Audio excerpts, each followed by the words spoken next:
So we'll also go through South Australia for you as well. And that's Natisha as Sydney kicks off the game. And Sydney have the ball inside their own 22. Flips right on the inside to Emily Robinson. And that's Kobe Jane Morgan. He finds Ash Hewson. He throws it on the outside. And Sydney look to move the ball quickly. And they're making meters on that far right-hand side of the field. And they get over halfway.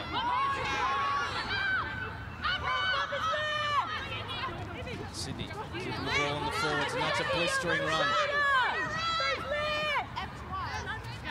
Kobe Jane Morgan. Sydney making meters well into South Australia's territory.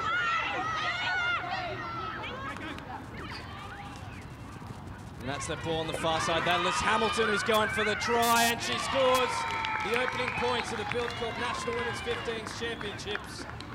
Grace Hamilton, by the looks of it. And pretty good start, Molly Gray. Such a good start. They're a strong team, aren't they? Yeah, very strong team. Sydney, the defending champions here, having won the competition for the last 3 years. They'll be looking to extend their domination of this tournament. As Ash Hewson goes to kick for goal. What do you think of that opening few minutes, Molly? I thought it was really good. Sydney have, you know, they've dominated this tournament for the last 3 years, like you said. So it's yeah, I think it's going to be really interesting to see what they can do. They do have quite a new side this year. They've got a bit of a different back line, so it will be very interesting to see how they go. But obviously, they've gone, they've started off quite strong this tournament. Yeah, the sun was shining through this morning. We've just become a bit overcast, and it's slightly windy as we clench to our commentary notes that are holding on the desk here. As Hewson goes to kick, and that's not one of her best. And it's just flies to the left of the post. Amy Perrott running AR for the first match this morning.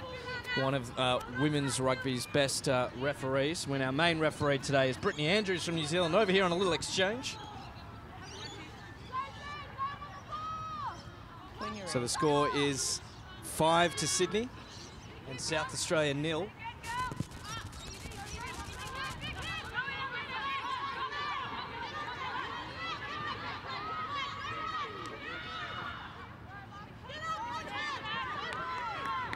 Sydney looking to keep the ball inside their own 22, and they look to move it, and that's a great ball on the inside, and that's a blistering run by Alexandra Middleton. Sorry, by Jones. Sydney just making powerful meters up through the left side. Here's Latu, and she offloads, and this is a great run by Hewson, who does a goose step, throws the ball on the inside, and South Australia now have an opportunity. But there's been a knock on there by the South Australian Barbarians. Bit of a mixed bag, the South Australian team, with players coming in from all over the country to represent the great southern state. They have. From my understanding, I think that team is mostly made up of Queenslanders this year. But it's good to see. It gives people an opportunity to play some footy. Absolutely. Going to have a scrum just inside the 22. First scrum of the game.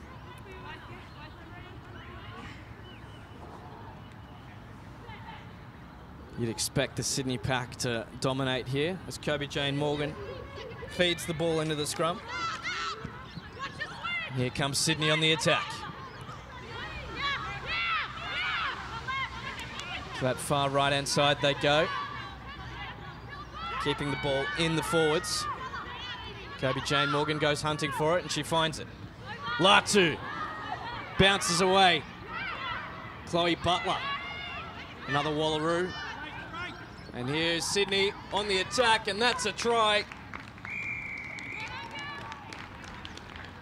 Great work there by Chloe Lepepe. And that extends Sydney's lead now to 10-0, Molly Gray. It does. Latu, what a runner, hey? What a strong runner. It's so good to see her back out on the park. Yeah, it is. A lot of players who may have missed out this year will get the opportunity to put themselves in contention for Wallaroo's selection. It is a big year. It's a very big year. Very big year. Very big year. 3 tests in June, followed by the World Cup over in Ireland. This is true. I think New Zealand's only 3 weeks away now, so the coaches do have a tough job ahead of them over the next 3 days. Hewson going to having an attempt for kick.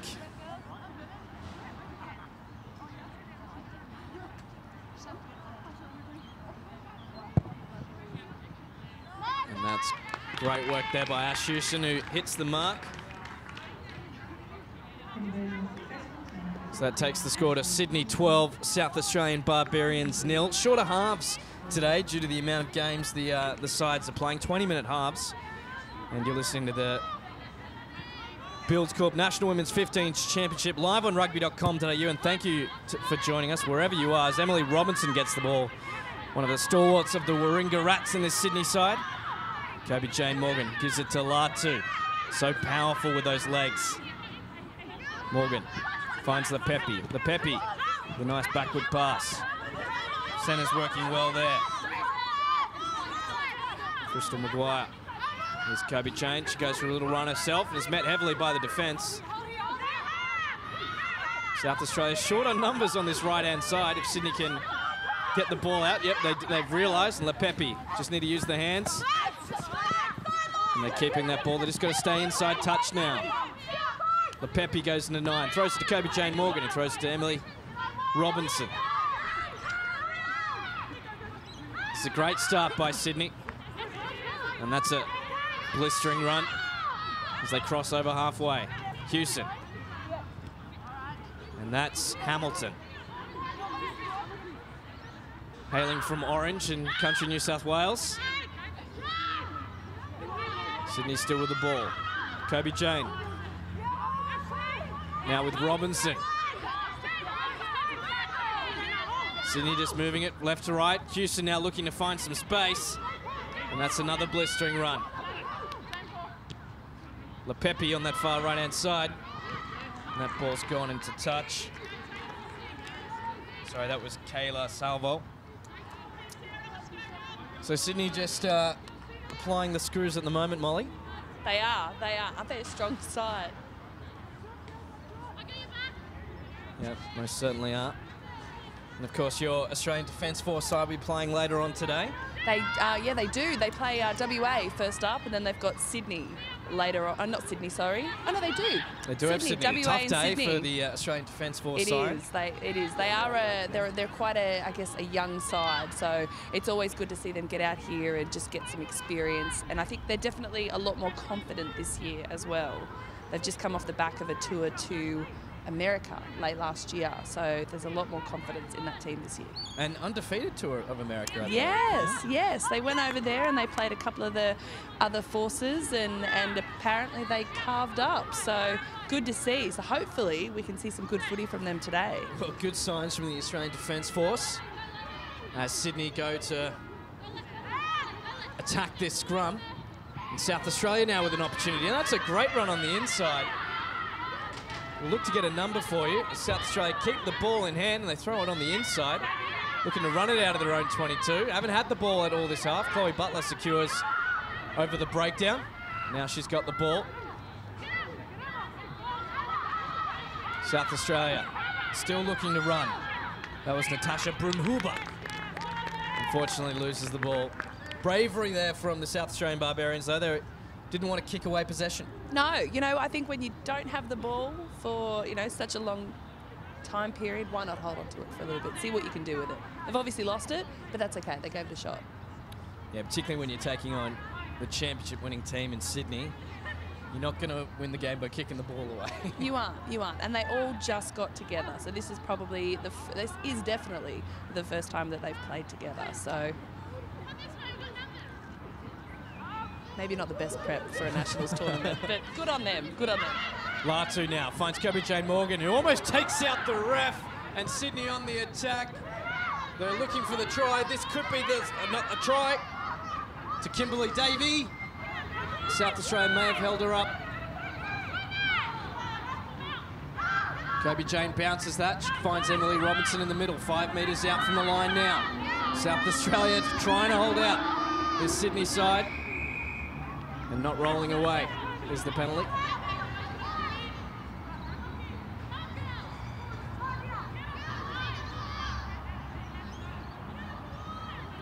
Sydney just looking for the next move. Good call with the scrum, Molly Gray, or would you have taken the points? No, I would take the scrum. It's the first game of the day, so you want to get as much going on as you can. Don't want to just keep going for the points. I'm all about the points, personally. But that's because I'm a lazy forward, former lazy forward. Are you a forward? Sydney on the 5 metre. That's enough. Sydney on the 5 metre line.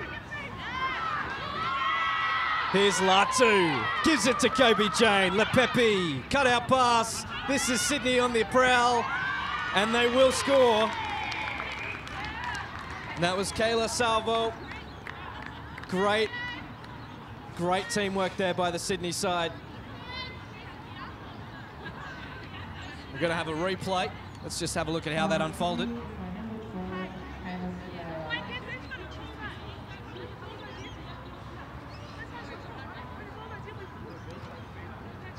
It was great work there by Sydney.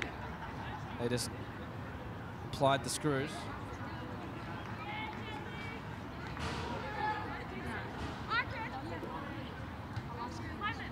Ash Houston now going for the points. Such a champion kicker, Molly Gray. Such a champion kicker. She rarely misses, I find. She's definitely one of the main point scorers for the Wallaroos. Very reliable player. And such an asset last year against New Zealand. And she kicks, and that kick is good. The radar is certainly back on this morning. That's Sydney 19. South Australia is yet to score. And they'll certainly be looking to try and take this opportunity to keep Sydney down in their half.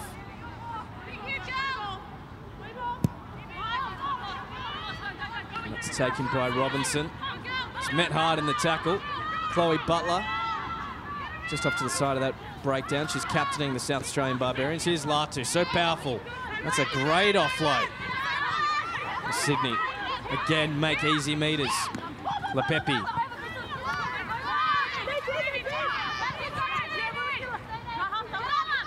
Latu now. Oh, that's a mistake by Sydney. Haven't seen that too often in this game. And South Australia now with the opportunity.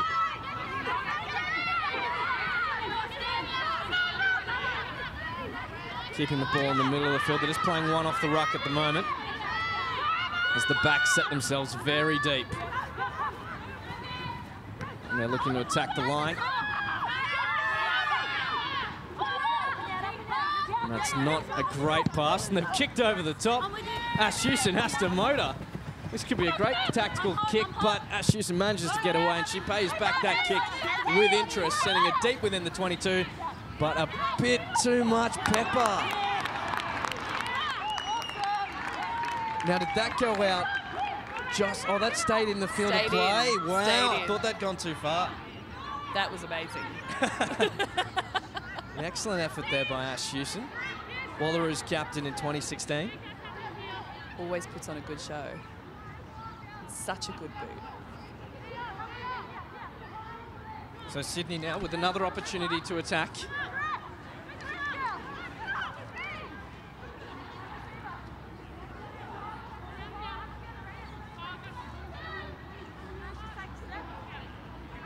was the line out, and that's gone to Kobe Jane Morgan. And that's a blistering run there. Sydney. Here goes Hamilton for the line. She's just short. South Australia, have they pinched it? No, I thought that was ambitious. Stealing that ball from the breakdown illegally. So Sydney now looking to just extend their lead. Kobe Jane taps and goes to the right-hand side. Gives it to Latu. She's just going to attack the line. Is she over? She's just short. And there's been a knock on by Sydney. So South Australia get away with that one.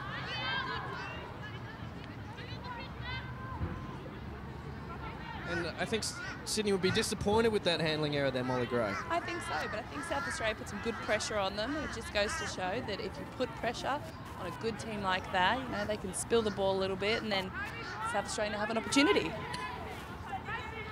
So South Australia, will they kick the ball deep? Will they try and run it out of their own half again? I'd like to see them run it out. I'd like to see them give it a go. Well, at 19-0 down. But the Oh, that's a smart thing dominant would be- scrum by Sydney. That has put South Australia under all sorts of pressure. And the penalty, the dominant scrum, has been awarded.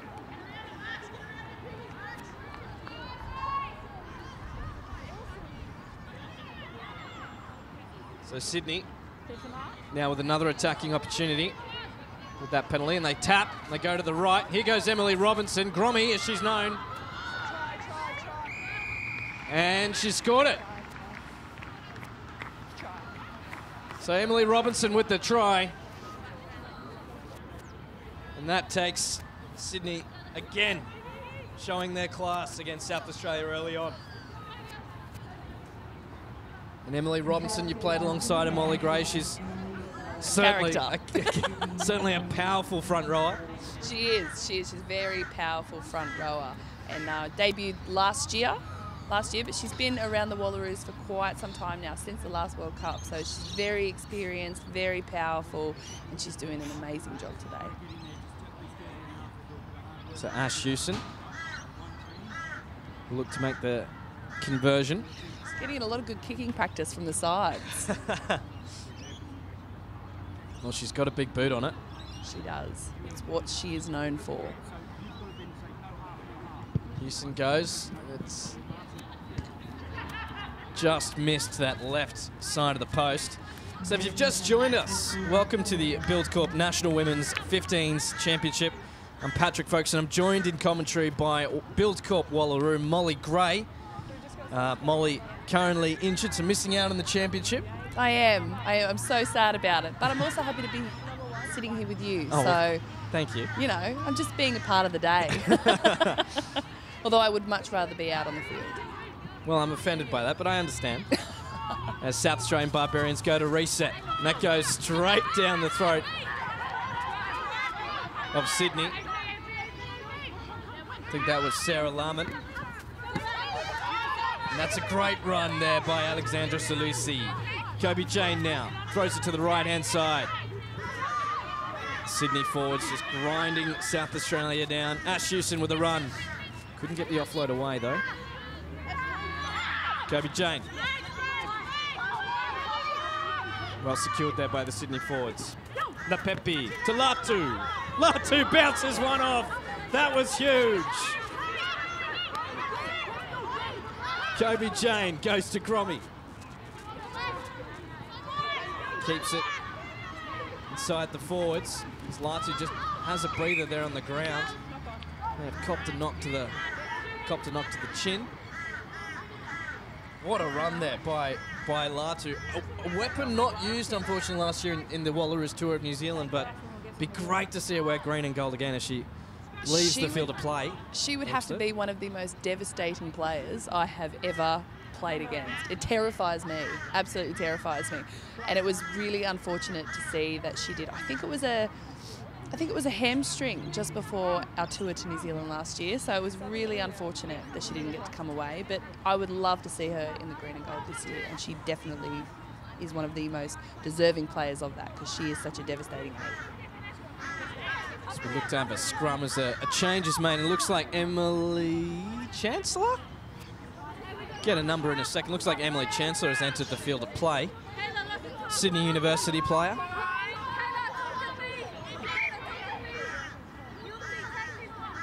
And the clouds just starting to circle over us here at Runaway Bay Sports Super Centre.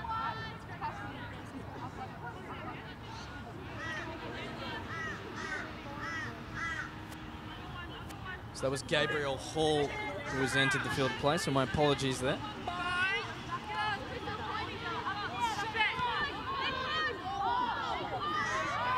South Australia with the scrum feed. Looks like it's a good run there by Ebony Salatla. South Australia running out of options on that left-hand side. Got to go forwards. Eventually they do. Here goes Chloe Butler. Steps away from one, the big unit. South Australian Barbarians keeping it in the forwards.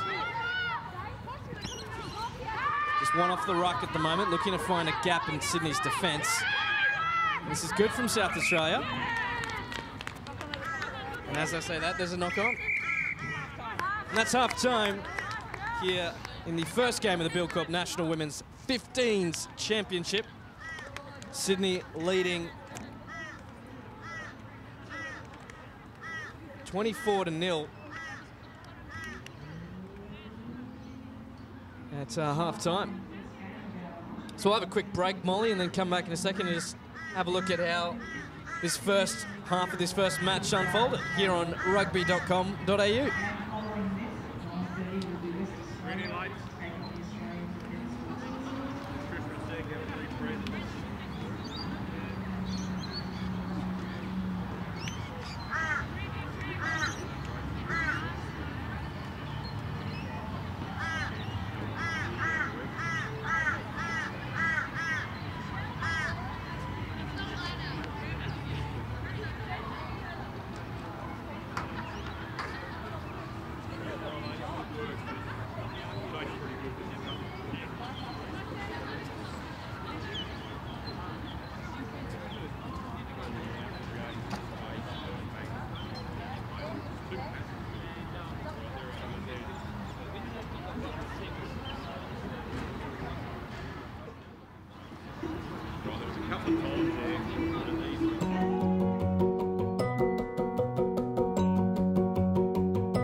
First half of the first match of the championship, and it's Sydney leading 24-0, and the defending premiers. Molly, what's your first take on them in this first half? Good start, I think. Rushing out a few cobwebs, obviously, but no, they've been training hard. They've been working really hard over the last couple of months, and they, get together a couple of times a week. So I think it's paying off. Obviously, have a look at the score. So They certainly are looking like a solid outfit, as there's clearly been some changes made.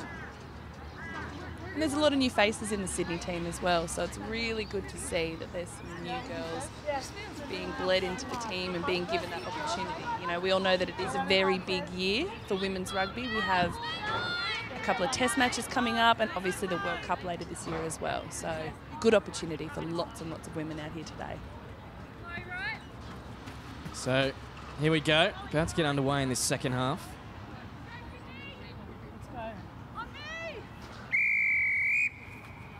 Here goes Ash Houston. Lovely kick. And that's a perfect kick. Who took that over? So that's going to be a Sydney line out. Maybe a bit of inexperience there by South Australia. Perfect start to the second half, I think.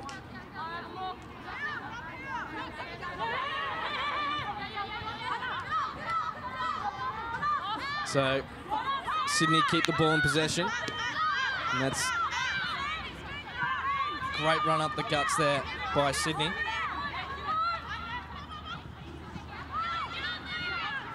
Emily Chancellor now on the field. Looks like South Australia have managed to force the error.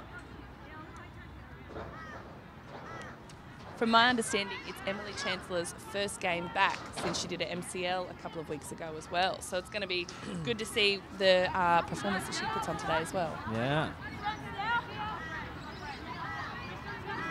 So South Australia now with a scrum well within their defensive zone.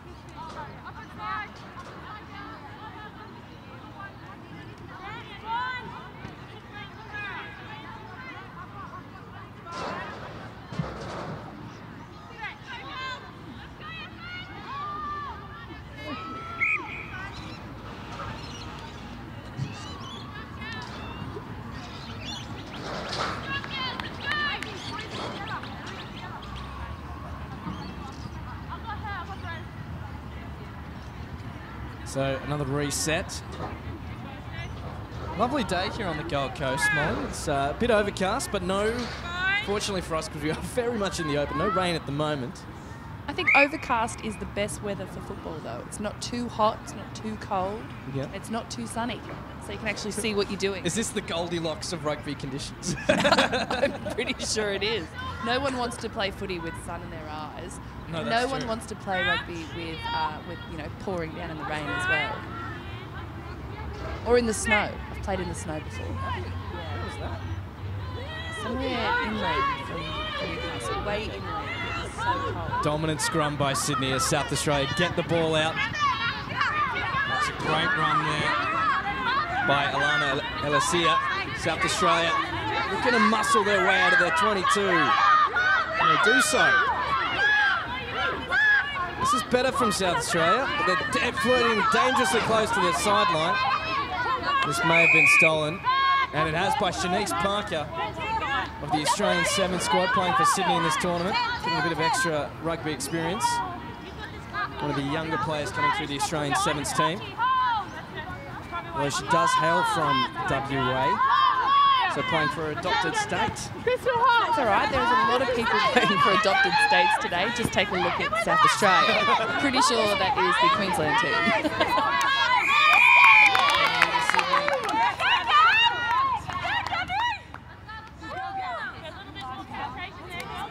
Holding on again by the South Australian Barbarians. So it's Sydney 24, South Australia 0. No score yet in this second half. We're about to see Sydney start to really open this game up as their superior fitness comes into play.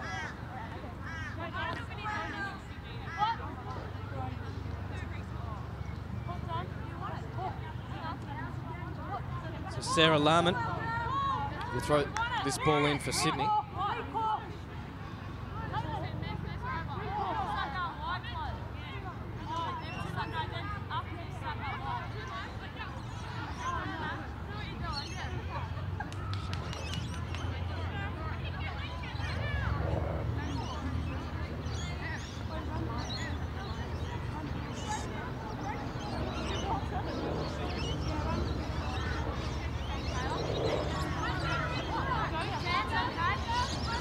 So Chloe Butler for South Australia is barking orders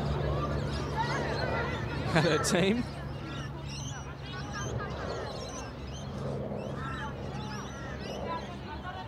As Sydney go to attack this line out.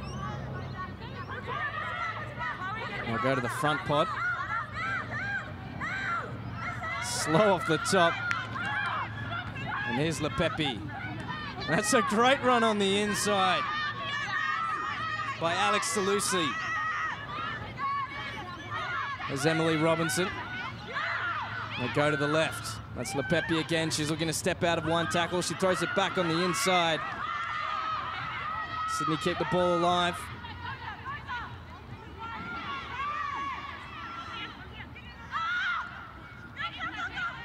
And this is an excellent build-up of pressure by the Sydney side. Here goes Ash Houston. She throws it blindly on the inside. Was that forward? I can't see the ref's signal. Ooh, your thoughts, Molly Gray? I can't see it. I don't know what. I think it might have been a forward. Yeah, it looked like it was an ambitious flick pass by the Sydney fullback. She is known to do that, though. You've just got to be ready. Anytime you're around her, you've got to be ready. Because next thing you know, you've got the ball in your hand and you have to do something with it. We'll have another scrum.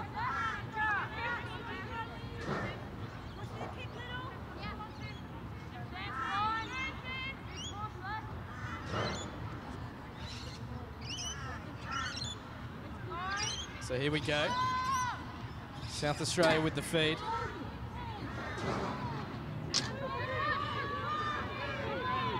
And that's a dominant pack there by Sydney. They have monstered South Australia, and they are going to have to work hard to get out of trouble here.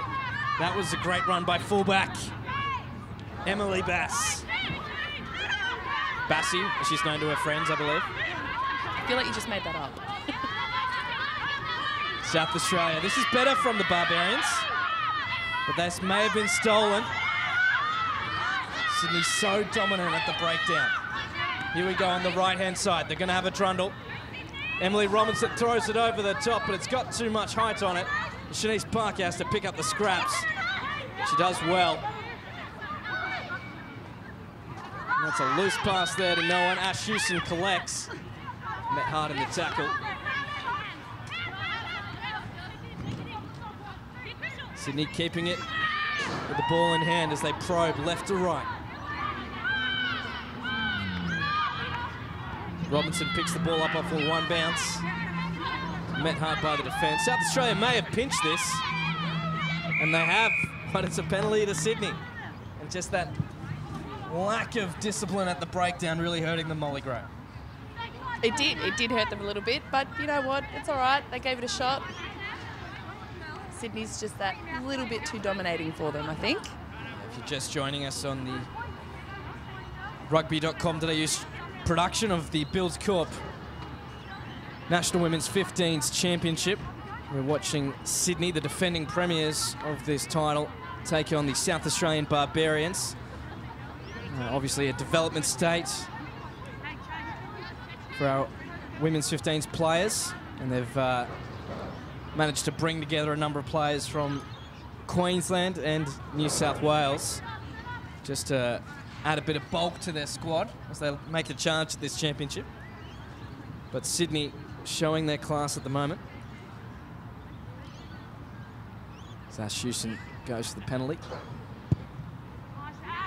And no mistakes there, she slots that.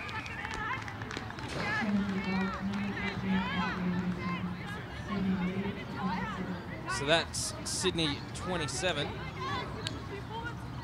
South Australia 0.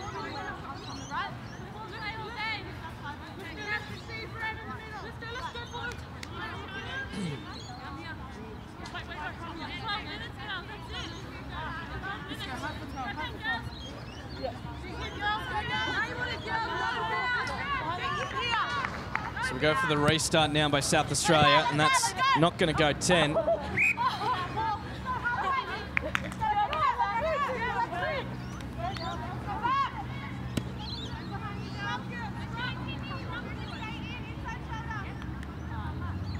We're going to have a scrum in the middle of the field.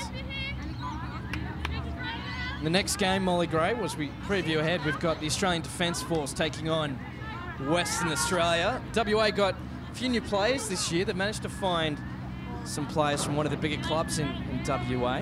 Wanneroo, I heard. Wanneroo, I've heard right. some very good things about the Wanneroo players, and there's a lot of excitement behind them this year. So I think WA have been picked as one of the... A dark horse for the championship, perhaps? I think so. Who's your money on this year? Well, not money, because we're not allowed to bet. We but, don't bet on rugby, of course. We do not. And as Shanice Parker goes on that right-hand side, she puts a fend on and is brought to the ground by the covering tackle. But a great run there by Shanice Parker. And Sydney now well on the charge. South Australia scramble in defence. And that's just short of the line. Ash Houston goes to secure. It might look to go to Parker on that right-hand side, but they go from the forwards, and that's a try to Sydney. Fantastic effort by the defending premiers there. Solid run by Shanice Parker. Yeah, Shanice Parker really setting that up. So that's Sydney continuing their domination.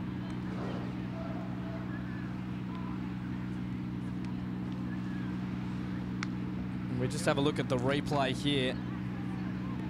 You can see the domination by Sydney at the breakdown. And they've just absolutely monstered South Australia for weight and power. Taz Shepherd. Got that. Strong Sydney player. Yep, she was certainly leading the flock. Yep.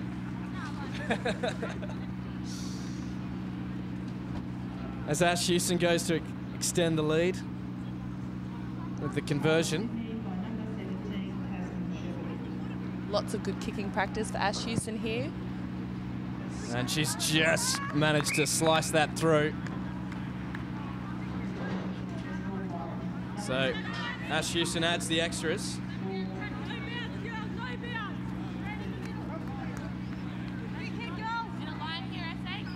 So Sydney just really showing their class in this first game. Maybe just sending a little shot across the bow to the rest of the teams of the tournament, Molly. I think it's a good start to the tournament, and I think it's going to set the bar for everybody. So who have they got later on today? Sydney. I think they're playing your side in the Defence Force. Oh, they do, don't they? They've got Defence coming up. Defence have got a very WA. tough day today with WA and with Sydney. Yes, but what an opportunity. Such an opportunity. Defence is a young team, so versing a team like Sydney will be really, really, really good experience for them. There's a big kick there by Sydney. Just clear their lines. And South Australia will take a tough gig first up, taking on Sydney, who are known for their, their ability to win games from anywhere and against quality opposition. So they'll take a lot from this match. Yeah, challenge accepted. Like, it's good for them. I would rather turn up to Nationals and play the best team straight from the get-go. Get out the cobwebs, gives them a good opportunity for the day. It's Emily Chancellor. Getting a couple extra metres there. Ash Houston throws it on the inside. And that's a blistering run by Evelyn Horima. And here we go, Sydney on the attack. We're going to have another try. Great work there by Sydney.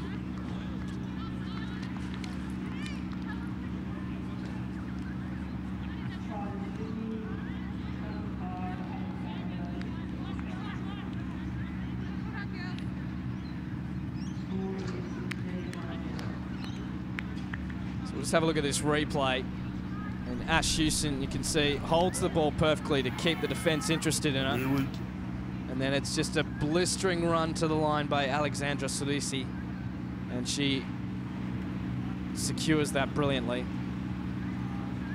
But well set up there by Ash Houston. Just timed that pass to perfection. Just good hands, good catch and pass by this Sydney side for this match today. They have been doing well today. Ash Houston with her last-minute flick balls and her good... she's got some good runners off her as well. A lot of these girls have been playing with Ash Houston for many years now. Oh, off the post. Ash Houston's been involved in rugby since she was a very young kid. Also comes from a soccer background. Yeah, she was in the Matilda squad. Not a capped Matilda, though. I think that's where the boot comes from. So South Australia, what can they do in the last few minutes of this game? Chloe Butler makes the tackle there for the women in black and red. Here goes Salusi again. Oh, well stolen by South Australia. That was a great rip.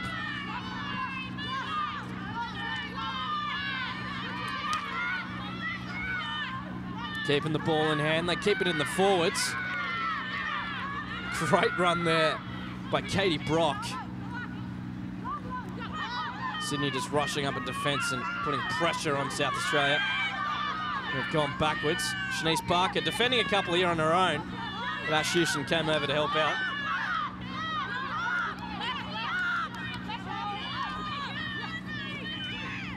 Here we go. Great hands through the middle of the field.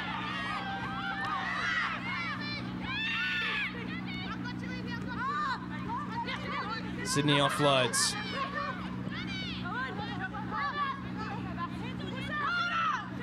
Here goes the fullback. That's Emily Bass. She's played well for South Australia today. Chloe Butler. Capped Wallaroo, part of the side that toured New Zealand last year. Little grubber through. Ambitious. Emily Chancellor dives on it to secure it for Sydney. It's just a pick and drive by the forwards.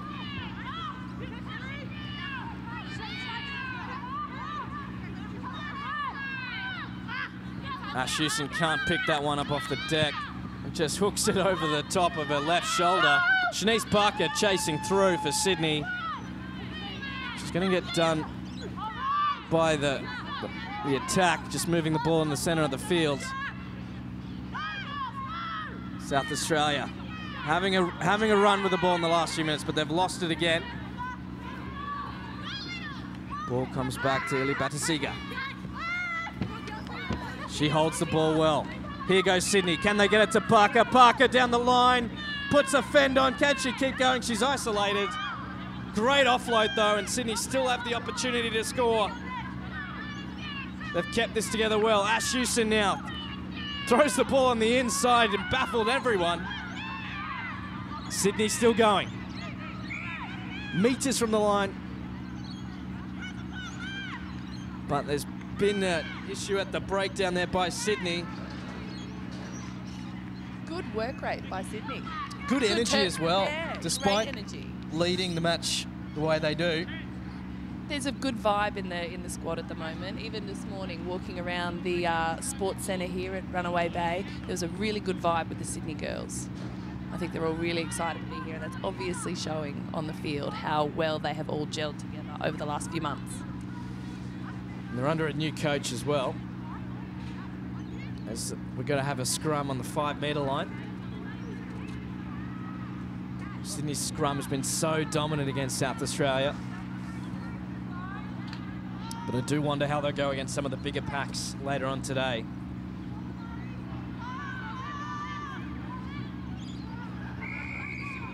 Oh, and we've got Sydney collapsing. So right, this game has had everything. It's giving SA a really good opportunity now. Let's see if they can hold on to the ball. And they have a trundle from within their 22. They fire it up, the women from South Australia, as they kick over the top, and that's not a great kick.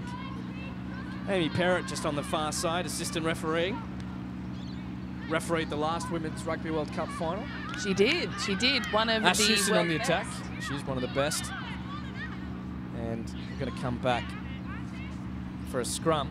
Yeah, she's one of the world's best, and obviously refereed in the Rio Olympic Games as well. Fortunately, not the gold medal match. She had to settle for the bronze medal because Australia's Golden Girls were in that game. They were indeed. A good opportunity for Amy.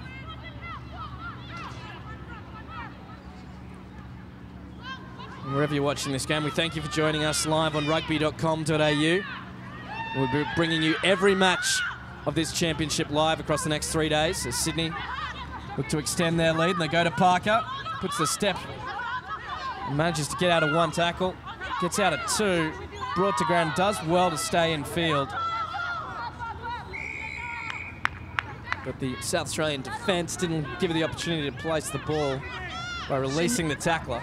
Shanice Parker and Emily Bass have been having a really good contest against each other down the sideline the last few times. Both Sevens players. Yes. There's a couple of Sevens girls out here today.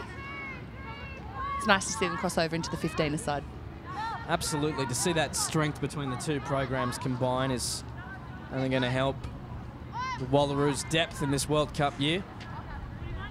It is indeed a big year coming up for us. The World Cup is in August. Yeah, not far away as South Australia pinch this ball. There's been a knock on by Sydney as well as they pinched it back. And that's full time here in the first match of the Buildcorp National Women's 15s Championship. Sydney running away with this game. And South Australia, no doubt disappointed, will take a lot from this. With a lot of girls playing for the first time together today, the South Australian Barbarians. So I'm sure they'll take a lot from this experience and come back better later today. Molly, your thoughts on Sydney? Have they just shown the competition they're the team to beat today? I think they have. I think my thoughts would be a Sydney WA final is what I would like to see, but Sydney have definitely set the bar high. You've called it early after. I have. After one game. I have. Sydney, oh, well, I haven't even final? seen WA play yet. We haven't seen ACT yet. Oh, that's true. So, that's and true. I'm sure Queensland. the home side. Our top 4 picks. So plenty of action to come across Rugby.com.au for the next 3 days. We'll have a quick break here on Rugby.com.au, but do stay with us for the next game, which is Western Australia taking on the Australian Defence Force side. And Adam Fryer and Molly Gray will be joining you in commentary.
down pat, Eden?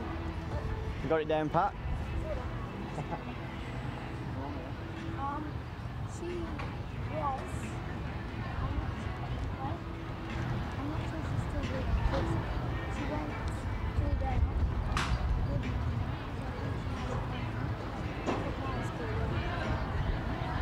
but I think she'll probably back soon.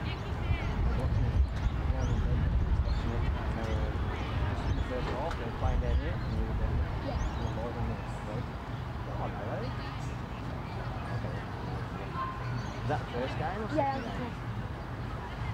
Pretty good, eh? Good rugby. yeah.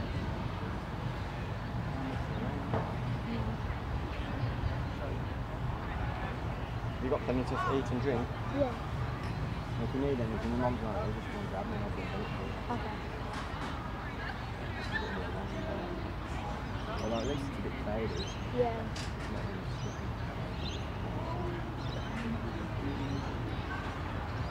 We played here earlier in the year, I played in the rugby league tournament and there. Did you? Yeah, it's a good pitch. A bit sandy, but a good pitch. Yeah. Used to be AstroTurf, Really? and they had like these, you know those beavies, remember them? Yeah. They had like that in, millions and millions and millions, like every time you fell over. It's proper grass now. See you in a bit. See ya.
back to Runaway Bay here on the Gold Coast. I wouldn't say it is a glorious day at all. It's very windy and also a bit of sleet coming across. And I'm here with Molly Gray in the conditions, Molly. We're actually here on the outskirts. We're not even in the box today, so very windy, you'd have to say.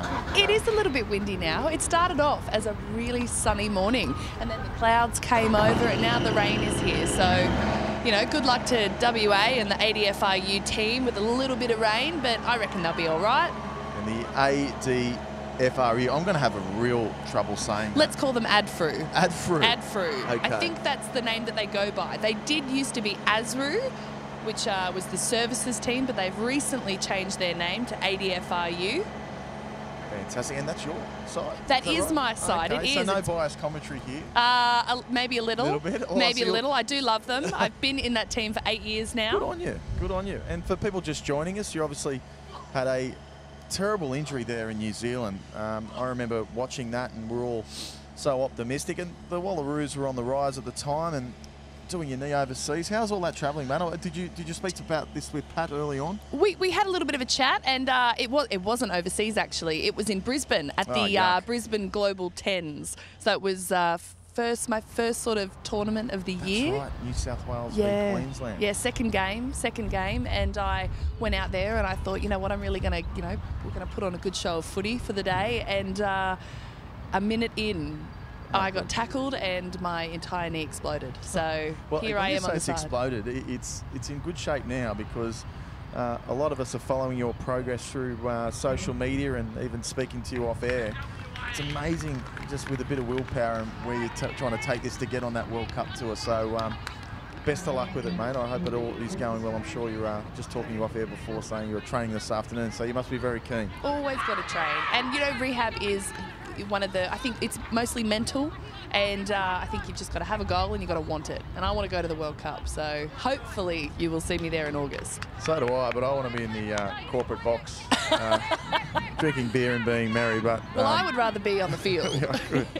Don't worry, deep down, so would I. But the Western Australian side, I suppose, the big improvers for this year, Molly, and we'll just go through some of their players. Look, for mine, I'm a huge fan of this tournament. I just saw Sydney before being, one of the real big teams, and one of the teams that are going to be going a long way. But let's just have a look at some of the Western Australian players as we kick off. We've got Catherine Outred at hooker, and going through another one is Kopi Tui.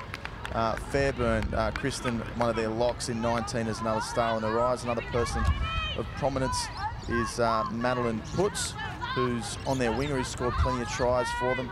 And you'd be best to talk through your side, ADFRU, Molly, with some of their stars. A few changes too from years gone by, but I think they'll be one of the strong sides in this tournament. Yeah, I think, as ADFRU, we do have a wealth of experience in that team, and we do boast 3 Wallaroos actually at the moment. So you've got Alicia Hewitt, who looks to be packing at 8 today. You've got Caroline Vakalahi she's one of the props, who's actually just come back off a 2-year injury.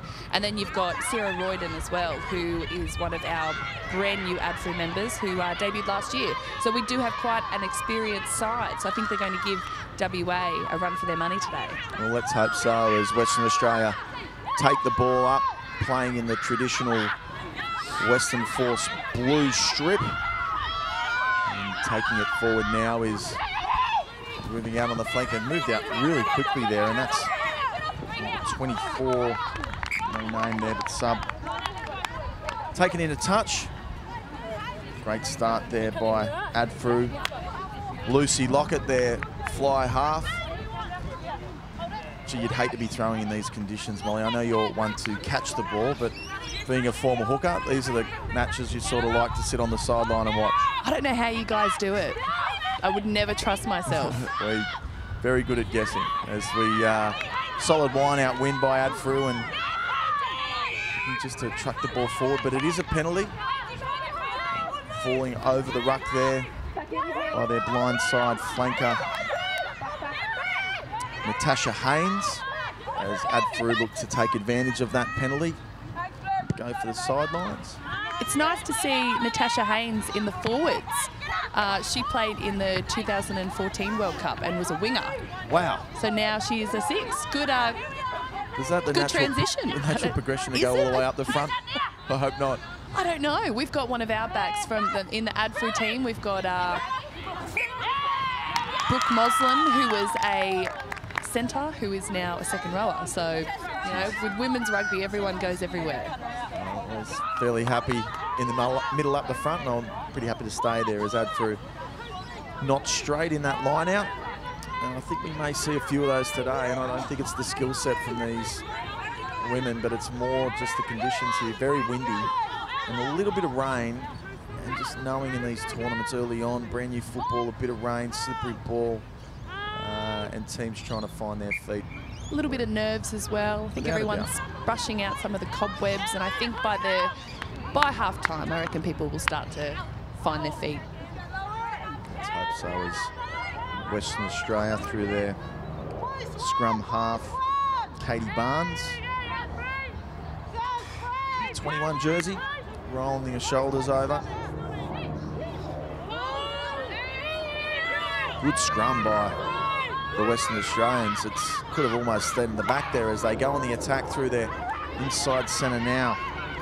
Laura Fletcher, great run there.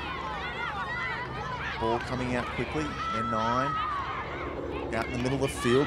Big solid run there by Katie Damon. There's ball again, shifting up.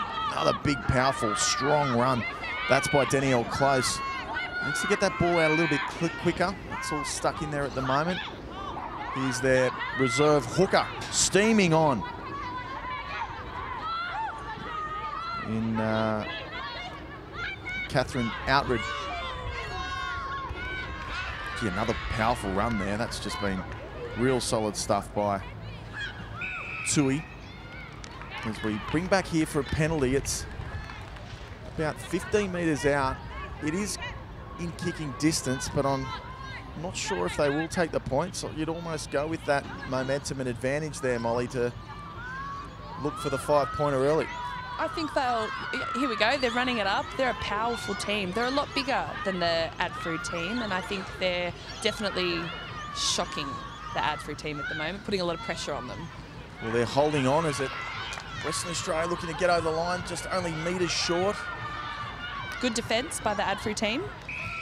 Dug out there by their scrum half. It's another penalty, and that's 3 points on offer. You'd almost just take that, no, but they're going to take the quick tap in front of the referee. It would have been try time otherwise, but you can just see and even hear some of the acoustics through the microphones here. So windy. So maybe the better option is to go for the 5, and it is by the looks of things. As they march forward here, just falling short. Western Australia on the attack. Pushed over and pushed through there. Is she over the line? No, just short. Pick and go. That's Kristen Fairburn. Oh, and it's a turnover. So ADFRU done incredibly well there, but the pop gun kick hasn't really come off. Good defence on the reserve hooker. Outred. Gee, it's a good little run there too. On an offload from Outred. They look down the short side.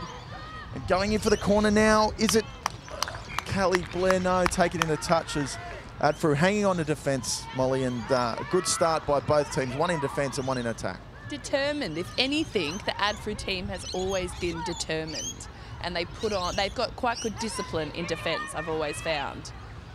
Western Australia would be favoured in this match, would you say, just by form and years gone by? And size. Yeah, okay. They've got so much size on the girls. I've heard a lot of good things about WA. They've brought in a lot of players from, I've heard very good things about Wanneroo. So they've got about 8 girls, which is my understanding. 8 girls from Wanneroo in their squad at the moment.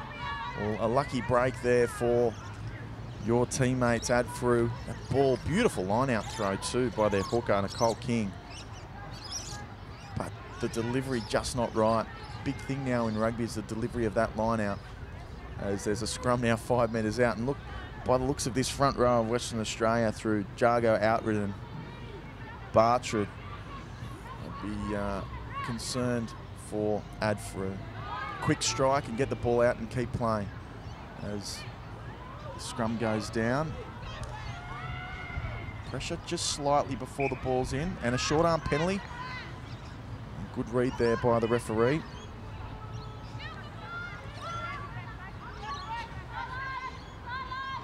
Got out of jail there, Molly. They did. Let's see if they can put some metres on this kick, hey? Brittany Abel with the kick. Good Beautiful metres. kick. What a strike. And it is a short arm, so it'll be a Western Australian throw. She does come from an AFL background, so she does have a good boot on her. Wow. A lot of girls here with a lot of different sporting backgrounds. Do you find that now, I know you've played a little bit of rugby league, that I think the best thing about women's sport is they're embracing all codes. I'm not too concerned about, you know, being one code. You just got to get out and play sport. I think that's an important thing. So great to see them jumping in and out and coming across, and even from the sevens program into 15s as the Western Australians move things along. There's out on that wide flank, and a great run down there by the sideline, and their winger puts, but she's into touch.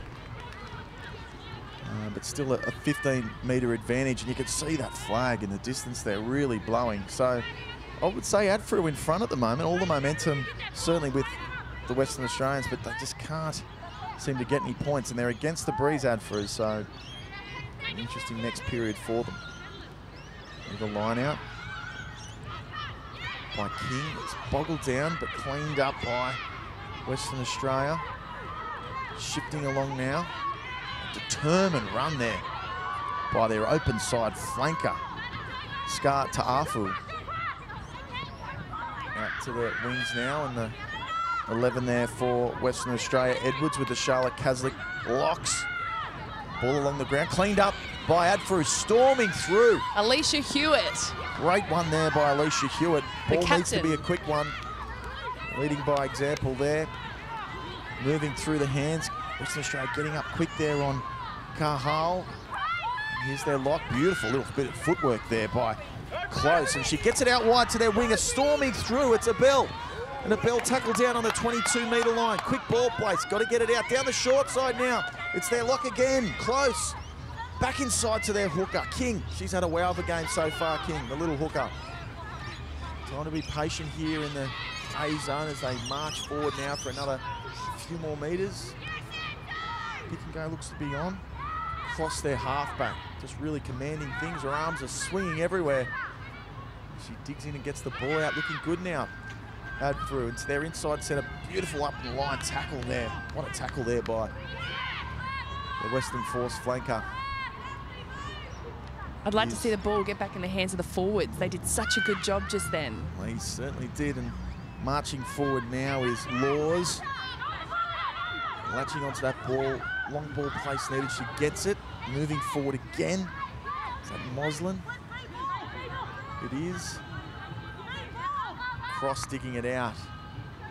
Beautiful ball again by Lockett. Just looking in the middle of the field. They just need to find a little bit of structure here. Adfru. They've lost their momentum a little bit, but hopefully they can find it now. Katie Damon running the ball up. If Katie Damon can take more of those runs, she'll be getting the momentum back. Great little run there. Big tackle out of the line there by Carl. Bit panic, I think. Bit of panic then. She sort of hesitated a little bit, but it just goes to show that when they get the ball and they get determined, they'll make metres every time. I think they're giving WA a really good run for their money in this game. Danger of holding on there, but Crosses still in at scrum half. The combination with Lockett so far has been very sound. Just move it forward, and the discipline by the Western Australians has been very good. 3 points here would be a kilo. This lady here, Close, she's just all over the shop at the moment. She's just fantastic. Another great run there. What a barnstorming run by Emsley. Sarah Royden, that one. She debuted for the Wallaroos last year. She's brand new to the Defence Force as well. It's a turnover there by Western Australia, but it's turned back over again by Adfru, their hooker, King. Cross again to Lockett. Lockett to their blind side flank. Trudy Cahill. Or is it Cahill? Or Cahill, I think it is. I think it's Cahill. Cahill. I should know. I've known her for years. They're looking good now. Molly Gray is, again, cross-digging it out. When the ADFRU team pick up their momentum, they try and play a fast game. I think that's when they apply some really good pressure to the WA team, and that's where they seem to capitalise. So hopefully they'll start to increase their pace a little bit, getting the ball out of the back of the ruck. Well, as you say that, the crew have turned it over, but full marks to them and full marks to the Western Australians because they defended incredibly well. No penalties. They had that one pilfer, but turned it over straight away. But goodness me, you're glad these matches are 20-minute halves. The heart rate would be through the roof right now. I don't even think we've had a point or barely a break in play as Western Australians have the ball and feed through Barnes, their halfback. It has been an evenly matched contest today. Nice strike, but referee's not liking something in there. And feeling as though set piece has been pretty even. Just there's 3 lineouts to add through and one of those not straight. Seems the wind has just completely stopped now, Molly, and I'm sure it'll come back. As you say that, it's picking up now. It was always going to happen. The girls are adjusting to the conditions quite well. WA with the ball, good pressure there, but a knock on by the pressure from Renee Cross. They're cracking down on that now, World Rugby, with a deliberate knockdown. It could have almost been a penalty. You've seen it in Super Rugby and even with sevens this year, as the days are gone where you can just stick your hand out and the ball knocking on and pulling it back, like they are trying to close that. And sometimes it is intentional, sometimes it's not, but it's a hard one to police. I think they got away with a potential penalty there.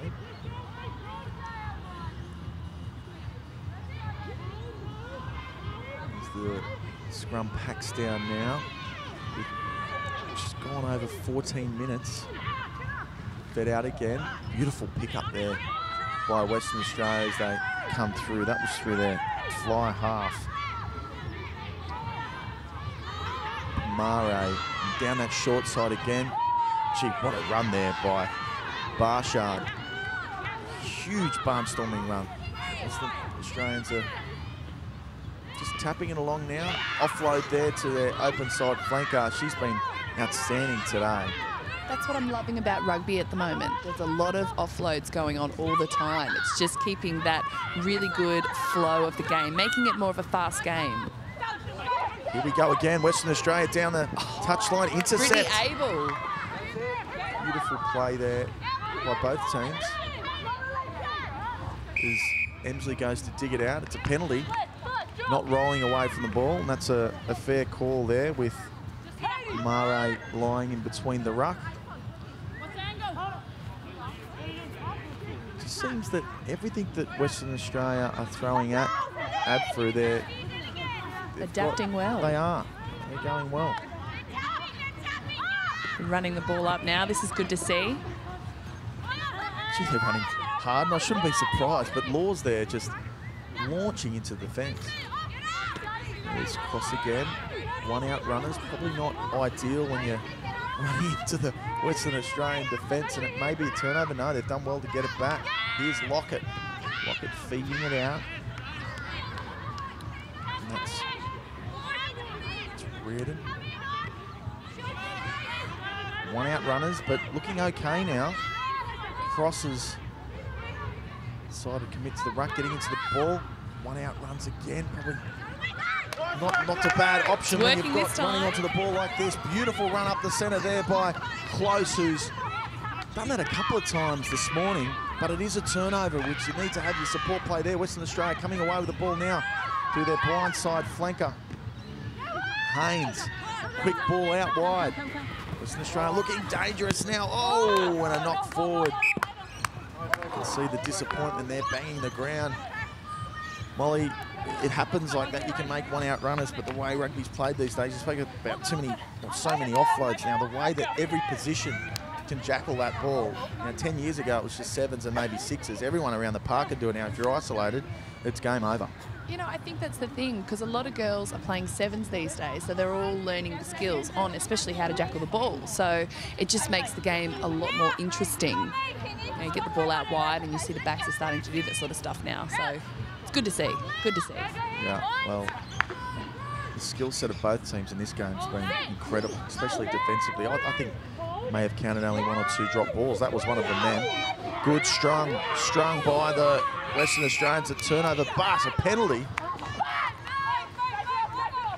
which I think is unlucky for Western Australia, because they've certainly got scrum dominance in this match. They're not going to go for the line.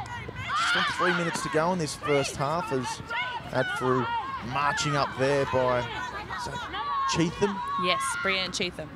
Good strong run there. Still finding themselves behind the advantage line, but Western Australia moving up quite quickly. Knock on, yes it is. So their right winger, is that?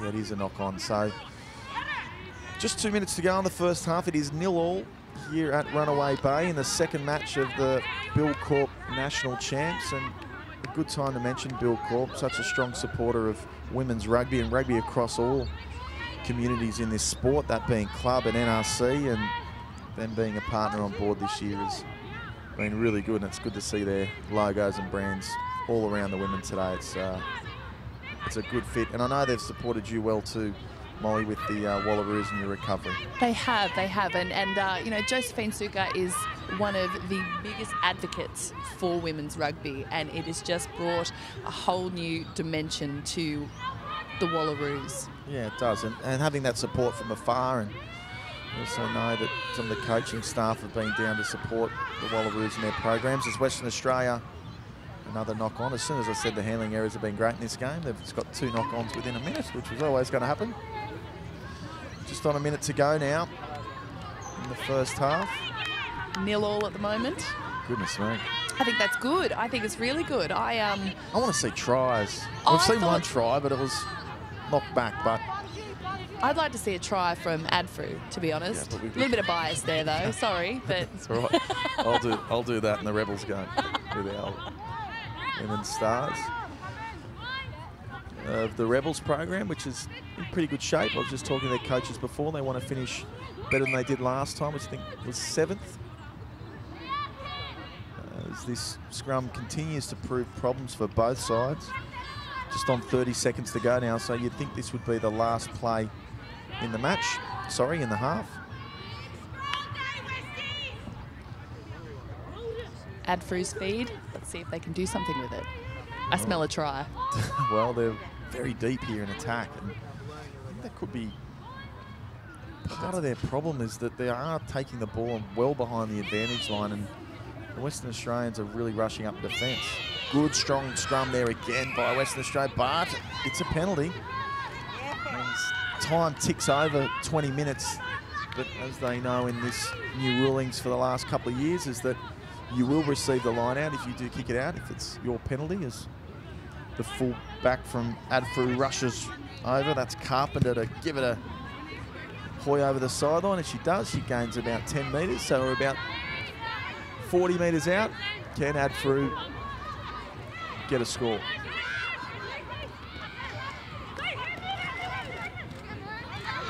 Adfru come through, and it's a beautiful run there by their winger. Is it Yakuk? But bit of panic, I think. Ah, well. That's okay, though. That's okay. I think it's been an even contest throughout this whole game so far. Gee, she looks fast. She's only touched the ball once today, and certainly made an impact early. Still a little bit more time, I've been told, on the clock through stoppage, so we'll keep rolling. Looks like they're going to try the Gary Owen here. Just the high ball. No, they're going for the sideline. It's shanked to the side. It's a bit of a letdown, that kick, Molly. Yeah, didn't get too many metres. They almost went backwards, but could be all part of a grand plan, as Western Australia out with their hookers. Sets up and ready to throw.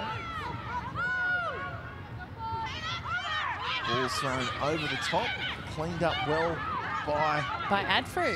Adfru. I think that may have been their flanker. They go down the short side. They've had all the possession in this last 10 minutes. Adfru, it's cross. One out runners still. You can see Lockett barking orders here in the background. Really wants that ball. Penalty given. Offside. Here's Cross looking for the quick tap. She does. She goes. No, off the mark. I think that's what they need to do. They need to catch Western Australia on the back foot because they at do the rush moment, up. yeah. They rush up quite quick on them. And they are set very, very deep. So they're sort of putting themselves on the back foot a little bit. So hopefully they'll set themselves a little bit closer.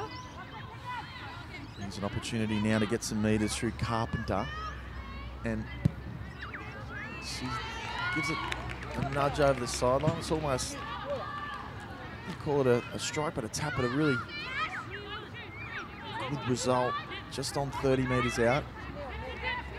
King with the throw. Front ball, beautiful line out. Knock back, play on. Cross to Lockett. Lockett finding runners on the inside. Now they're probably too flat. But still making metres. Beautiful leg drive there. Need a long ball placed, turned over, and then knock on. And they'll play the advantage back again. Knock on both ways. And there's half time in this match, and I'd love to give you an update on scores and who the try scorers were, who the penalties were from, but it's 0-0. No score here at half time in match 2 at Runaway Bay. Western Australia 0, Adfru 0. And Molly Gray, your thoughts on the first half?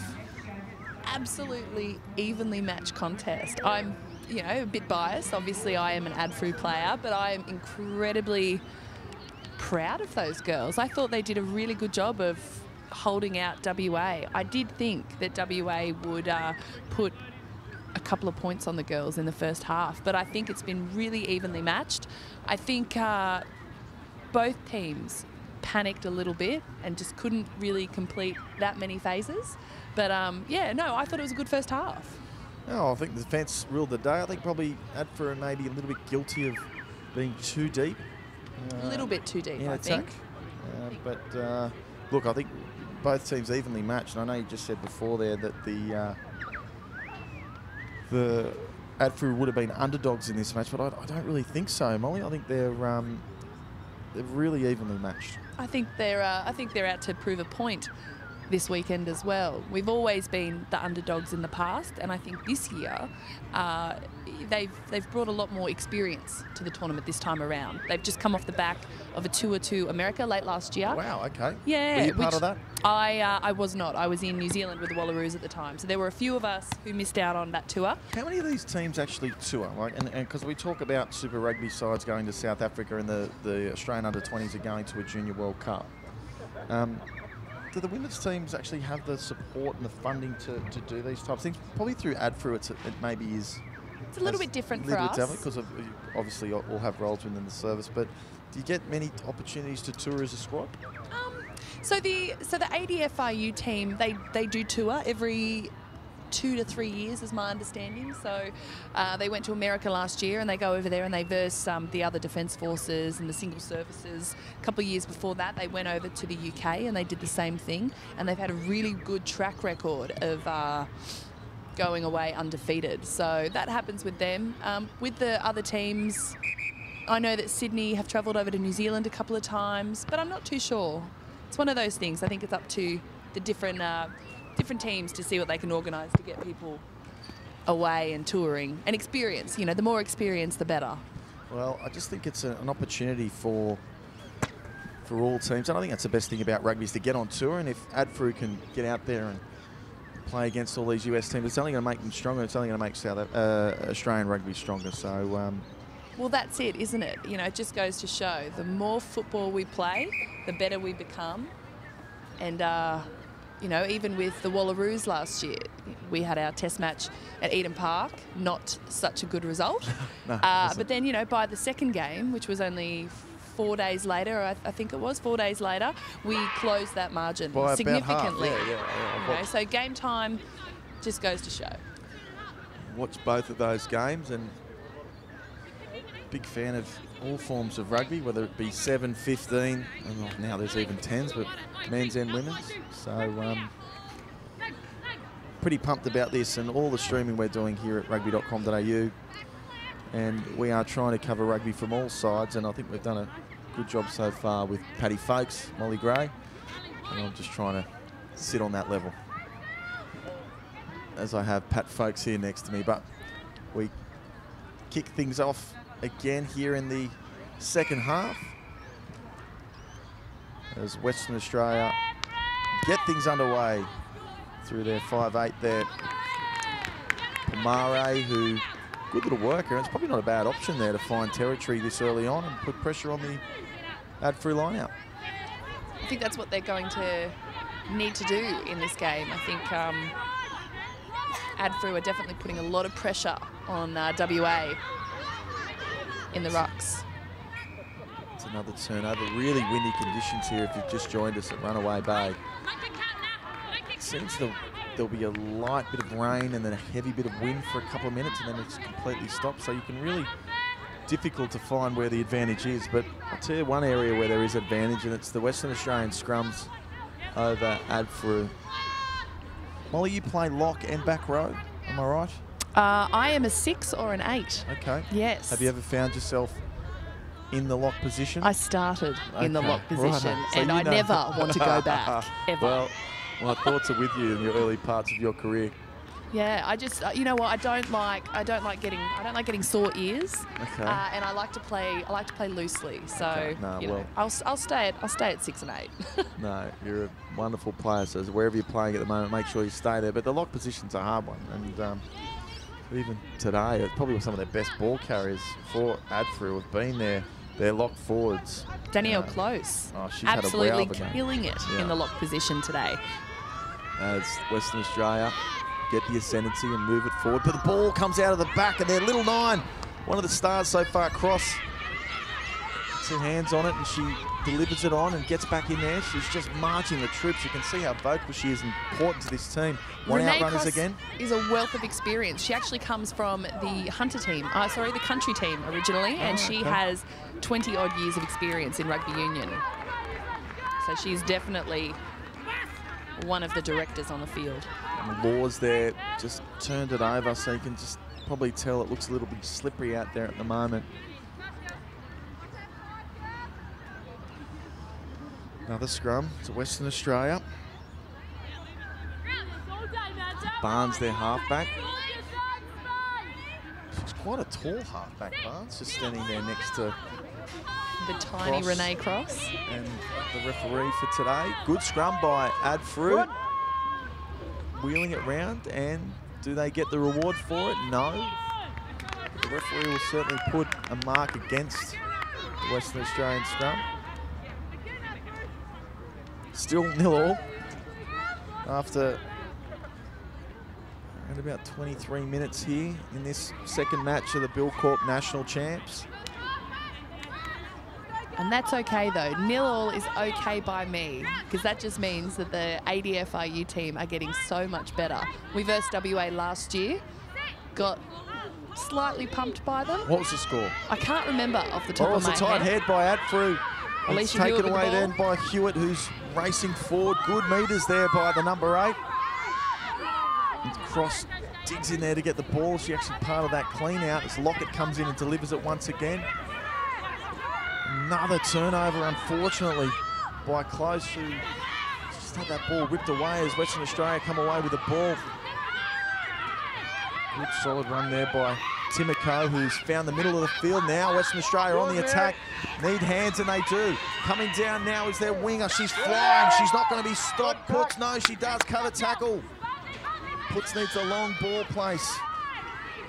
Ad-through desperately trying to get their hands on the ball to slow it down. They did. Quick tap taken, but no, back on the mark. Well, That was lucky- close then, wasn't it? That was very close. Lucky not to give away a penalty there and even be a sin bin. And Here they for- come on the attack now. The Western Australians, a barnstorming run through Jago. Digging out again now. First pivot. Is Western Australia losing a few metres now. Scrum half getting in there to try and get the ball Barnes. Quick play down the short side. Great defence by Adfru, holding on and bundled out into touch. What an effort. So Western Australia have just got all the attacking options, but they just cannot maintain more than 3 phases. They really did have such a good opportunity there when they took off. Adfru were bunched up on the right-hand side of the field, but their defence was amazing. Their winger. She must be new. She is new. I haven't actually had the pleasure of meeting her yet, but no, she just worked her butt off then and got over there and got to the winger in time.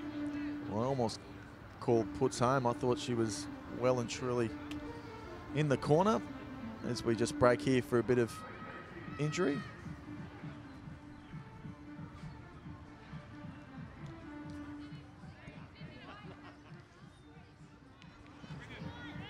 Just hearing some of the acoustics here in the background at Runaway Bay, waiting for the marching band to hit the field, but I think it might be the water aerobics actually going on over in the pool. Well, we're hoping that the water aerobics may form part of the halftime entertainment here at Runaway Bay. Definitely hoping so. And I know that our co-commentator Pat Folkes is a big fan of water aerobics, so he might be able to give us some input when he comes back on the air in a little moment's time. Pat might be the guy who stands up the front and directs the whole thing.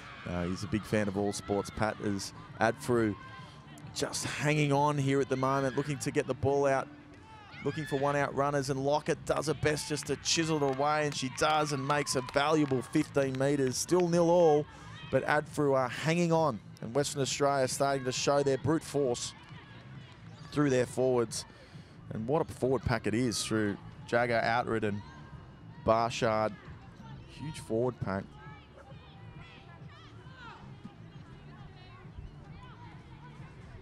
Another good line out. Generously on one side, but the maul is now in full effect as they look to march it on. No, they don't. Out wide to one. I think that's Kopi. She marches through. Look for the line. Is she over? She's held up. No. Can she get it back? Only metres out now. Pick and go by Western Australia. Still just so close. Adfru's defence too strong at the moment, it seems. Hold the fun as they shift it wide and over the shoulder. Knock on. Oh, no. Tomoko had an opportunity, but it was really just a frustrating shovel of the ball, and it ends up with Adfru. But, oh, gee, that was an opportunity missed there. They had the overlap, but I suppose it's credit to the Adfru defence as well, Molly. Absolutely. I think they're working their absolute butts off in defence today, and I think it's definitely paying off. And they're applying a lot of pressure to the WA team, which is good to see. So 0-0, and as former, I wouldn't say former, but last year's participant, Molly Gray, and co-host now, Adfru got annihilated by Western Australia last year, so this could be an upset on the cards as they pick it forward. And Cross then digging it out. Lockett's knocked it on cold, and Western Australia on the attack, shifted out wide now. Just jinking and diving and getting around is Avery. And looking for one-out runners again. And they're so close to the line now. Marching forward is Barrett, their substitution, number 8. She didn't start the game. Short hands now, it's a penalty. Tomoko runs in to get the ball. Oh, I just think 3 points on offer here wouldn't be such a bad play. It's a yellow card to Cross. So Renee Cross will spend, I think it might even be 5 minutes in the bin in these short forms, but a huge loss there. But play will continue as Western Australia shifted out, and they're looking dangerous now. Step back on the inside again. Great defence by Adfru. And their winger, absolute star in defence. Defending well as they keep coming on the attack now through Kopi. She's just short of the line, if not over it. Western Australia get it out again, and it could be a try, is it? It is! Kopi, Tui Kopi, has scored underneath the black dot, which could automatically be a 7-pointer. well-deserved try, I think. It took them long enough, that's for sure. They definitely worked really hard for that one. But it was good to see. I think Adfru put up a really good fight in defence. But I think WA just worked them that little bit harder. Spread them out and were able to get the try.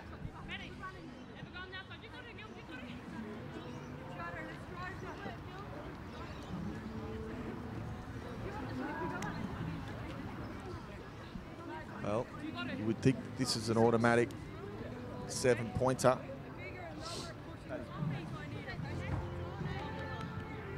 And they strike, and it is clean and true, straight over the black dot. And Western Australia now lead 7-0 through the try of Tui Kopi and the conversion there by Natasha Haynes.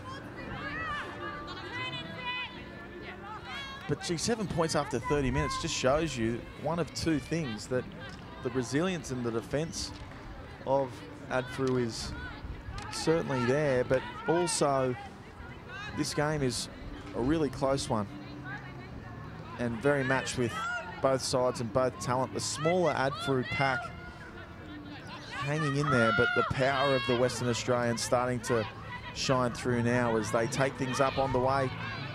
A big barnstorming run once again by the Western Australians. One out runners. Seems like they've got a bit of a spring in their step now, Molly. They do, they do. A good run by Vesania. It's coming on now through their replacement fullback, King. Still one out runners, that's Jargo. And here's the try scorer again now, Kopi. And she gives it off out to the outside. Beautiful tackle there by Adfru and Carpenter.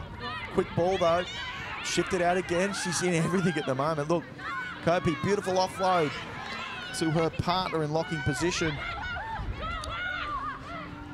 As Western Australia throw it out wide, chance their arm, and the simple play of hands would have come off, but they've turned the ball over. So still a chance now for Adfru with just on 10 minutes to go, Molly. I think that they're looking very, very dangerous now. WA looking dangerous. I think it goes to show when they play a faster game, they can really open up the Adfru team, and there's a lot of holes. So there's a lot of opportunity for the WA team. So if they can keep that speed, I think they may do all right. Oh, it's a turnover there. No, and Western Australia have come up with the ball. Been impressed with the 6 Haynes for Western Australia. She's been very good today, but another turnover. Could this be a held up maul? Gee, look at the power there by Alicia Hewitt. Alicia Hewitt. She's also had a solid game as they look to take it one out. And captain of the Adfru team. And a Wallaroo as well. Very strong player. Well, they're just looking for one out runners at the moment. They're going to have to do it this way because they're not being able to get around the Western Australians. They try to go wide now. Still caught in the 22. Lockett, remember they're one short, Adfru, and the kick's gone straight down the breadbasket of Abel, who's shifted it on nicely. Sorry, that is Abel now, and she's tackled into the sideline. No, she's kept her feet, she stayed in. Looking dangerous now, and it's powering towards the try line as their replacement lock. Held up by Adfru. Good defence. Great defence. Bazzini. Geez, that was a good carry, and it was almost that lady again. Tui Kopi to score her double, but they've gone with a quick tap, and it's their fly half. Boom! Over to the try. Good score there by Pomari. She's been good today, Pomari, and she just did it so easily then. Scores the 5-pointer, and that almost puts this game beyond doubt, Molly. But a brave effort by Adfru, but in the end, penalties and mistakes and not being able to get out of that D zone has really hurt them. It really has. It really has. But you know what? I think they're going to fight all the way to the end of this game. It would be hopefully good to see them put some points on the board as well, though. That's what I'm hoping, because there's a lot of bias from me right now. Of course there is. as they line up for their conversion through Haynes. Good to see the flankers and the forwards having a crack at kicking the goals. She was perfect on her first one, and her second is just out to the right, but probably compensating for a bit of wind, but no change to the score, 12-0. Western Australia over Adfru, and a lot of talk about Western Australia coming into this comp as the big improvers, and Adfru have done well so far, but they're a player short, so they'll probably take their time getting to halfway. And I'll tell you what, they might even be doing it just to get a bit of breath, because it has been end-to-end this match. As Lockett looks to restart. Heavily stacked to one side. They're not even worrying about the left there. Why would they? Look at their winger. She is a great defender. Oh, no, but you would think that maybe it'd be positioned out as the ball goes out on the full, and that wind is just so all over the shop. They'll take the scrum in the middle of the field. Players short, it's their halfback, so it shouldn't really affect play too much in the forward pack. Do we know, is it only 5 minutes if you are yellow carded, 5 minutes off the field? I think it may be more, because it was only 5 minutes ago that she was taken off. But in the shortened forms, because there are so many matches today, we are playing 20-minute halves. Maybe the sin binning might be different, but at the moment they're struggling with or without her, because they're down 12-0 and just on 5 minutes to play on the clock that I have. Changes being made. Puts us in at prop. It's a good set there by Western Australia as scrums meet and come together. Plenty of weight through both packs. That's a really good scrum by both teams as they look to go down the short side now. Beautiful out of the back play to their 12, who's found a little bit of it, just bumping off every player there. And Western Australia looking very dangerous now, as they've done all day, is just bustling up the middle with through their forwards. Ball dived on, but it's a penalty. They were offside. Just see what they do now. A three-pointer would put the game out of reach. It was a knockdown, was it? It was accidental. It looked accidental. They get you every time. I'm sorry, I couldn't get that lady's name before. Their inside centre, Turua. She had spiders all over her. They just wouldn't touch her. She was in a really good position to play. I'm hoping this lady in back play is okay, because you'd hate to get an injury right at the death of this match with only just on a couple of minutes to go. One thing that's we're showing and seeing in the footage here is those boots are very loud. Green boots. The boots mean everything. Do they? The boots mean everything. I don't know. Were you ever picky about your boots? I went maybe black boots most of my career. I had a period where I wore white, but I'm now staying with true tradition and black boots. I always go for the black boots. I find that it's the backs that like to have the colourful ones. I wouldn't know about back life. I mean, I try and be a back every now and then. Yeah. Find myself out on the wing. I don't know if that's because I'm having a break or not, though. Green Boots does a beautiful dish there, and she's been outstanding today, Tui Kopi. And she finds herself at the back of the ruck, playing half back now as Western Australia.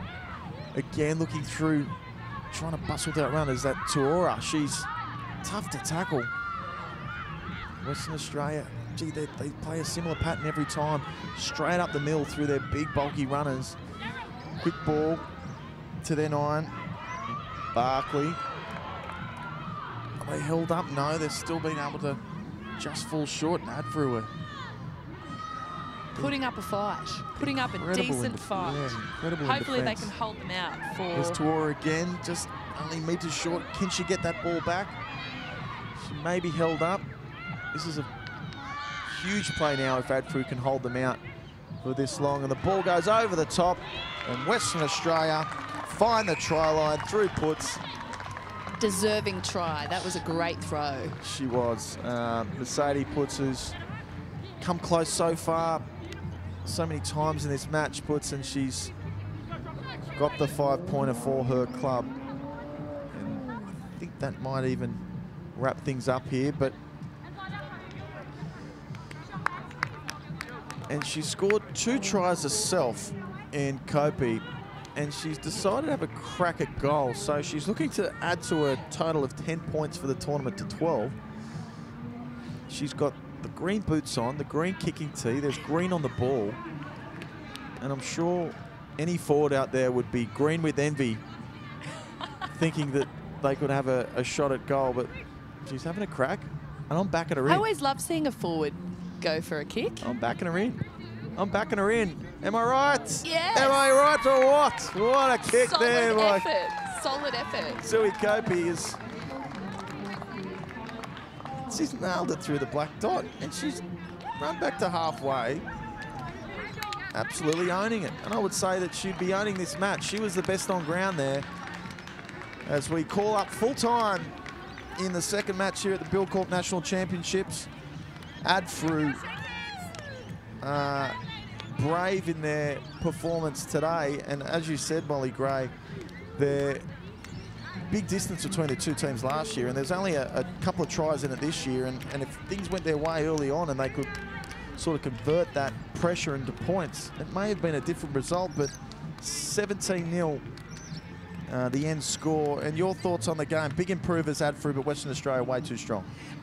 WA way too strong. I think at the start of the game, I think both teams put up a big fight, and I think Adfru definitely knew what they were walking into at the start of this game. So they came up really strong, but you know, unfortunately, they just couldn't hold them out.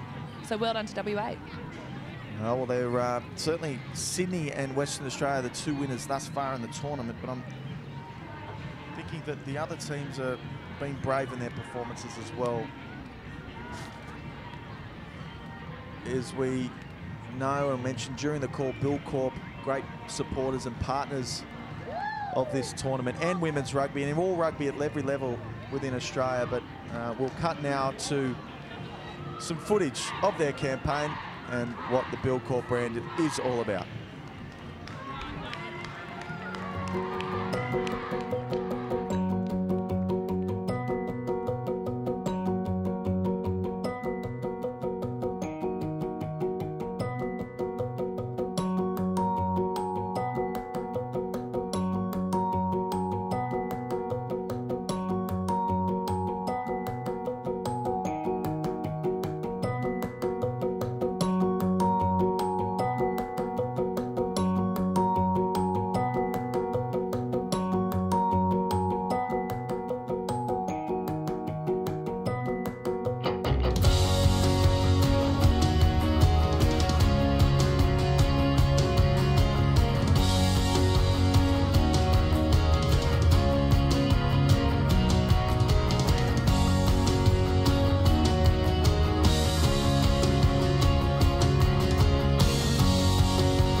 Yeah, maybe not.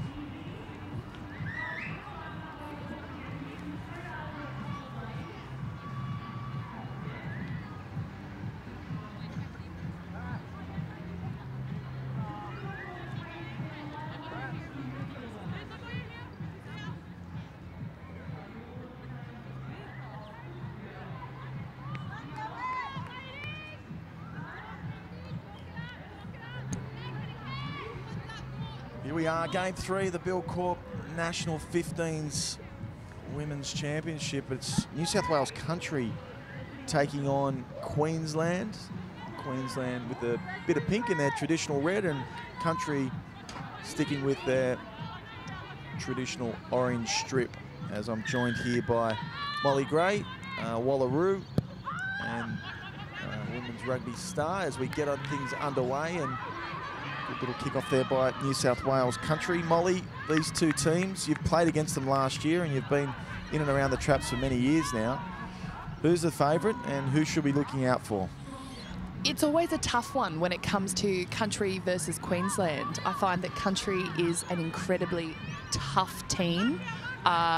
You know, their style of rugby is just very dominant, very aggressive, just very physical. Whereas, you know, you find Queensland always try and play a faster, more, I guess, skillful game. But I can't call it just yet. I have no idea. So I guess we'll wait and see. And if they're going to play like that all game in Katie Gilbert, then they're going to be in a very good position as Queensland on the attack.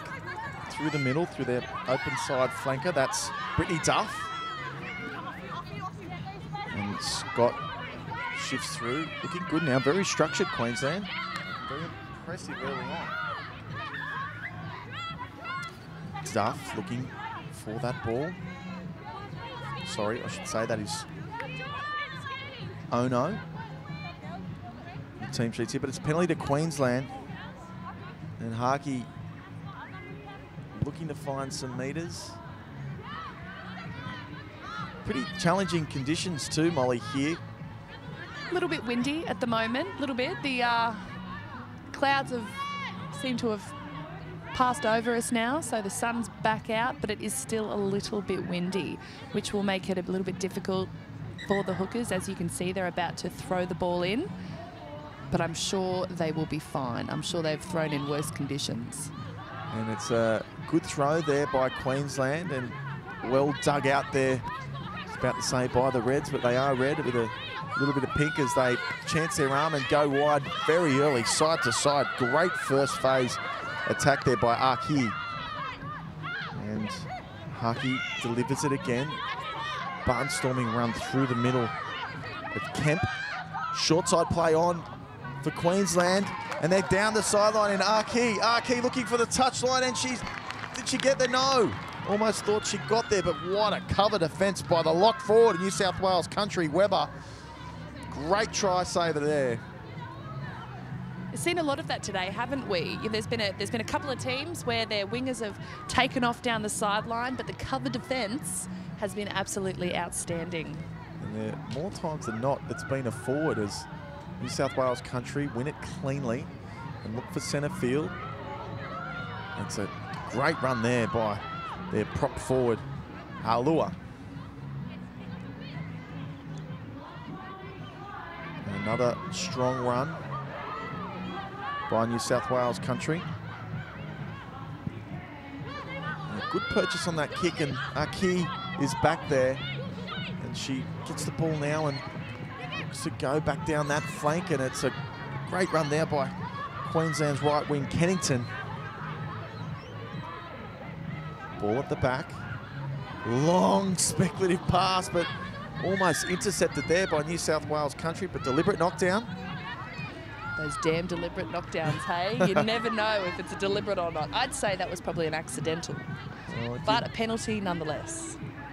You always play to the rule book, Molly, and if the referee is being hard on one thing, you sort of step back a bit, and if they're being softer on another, you progress forward more as Queensland look for the sidelines through their fly half Harkey and their opening hooker, Shani Campbell.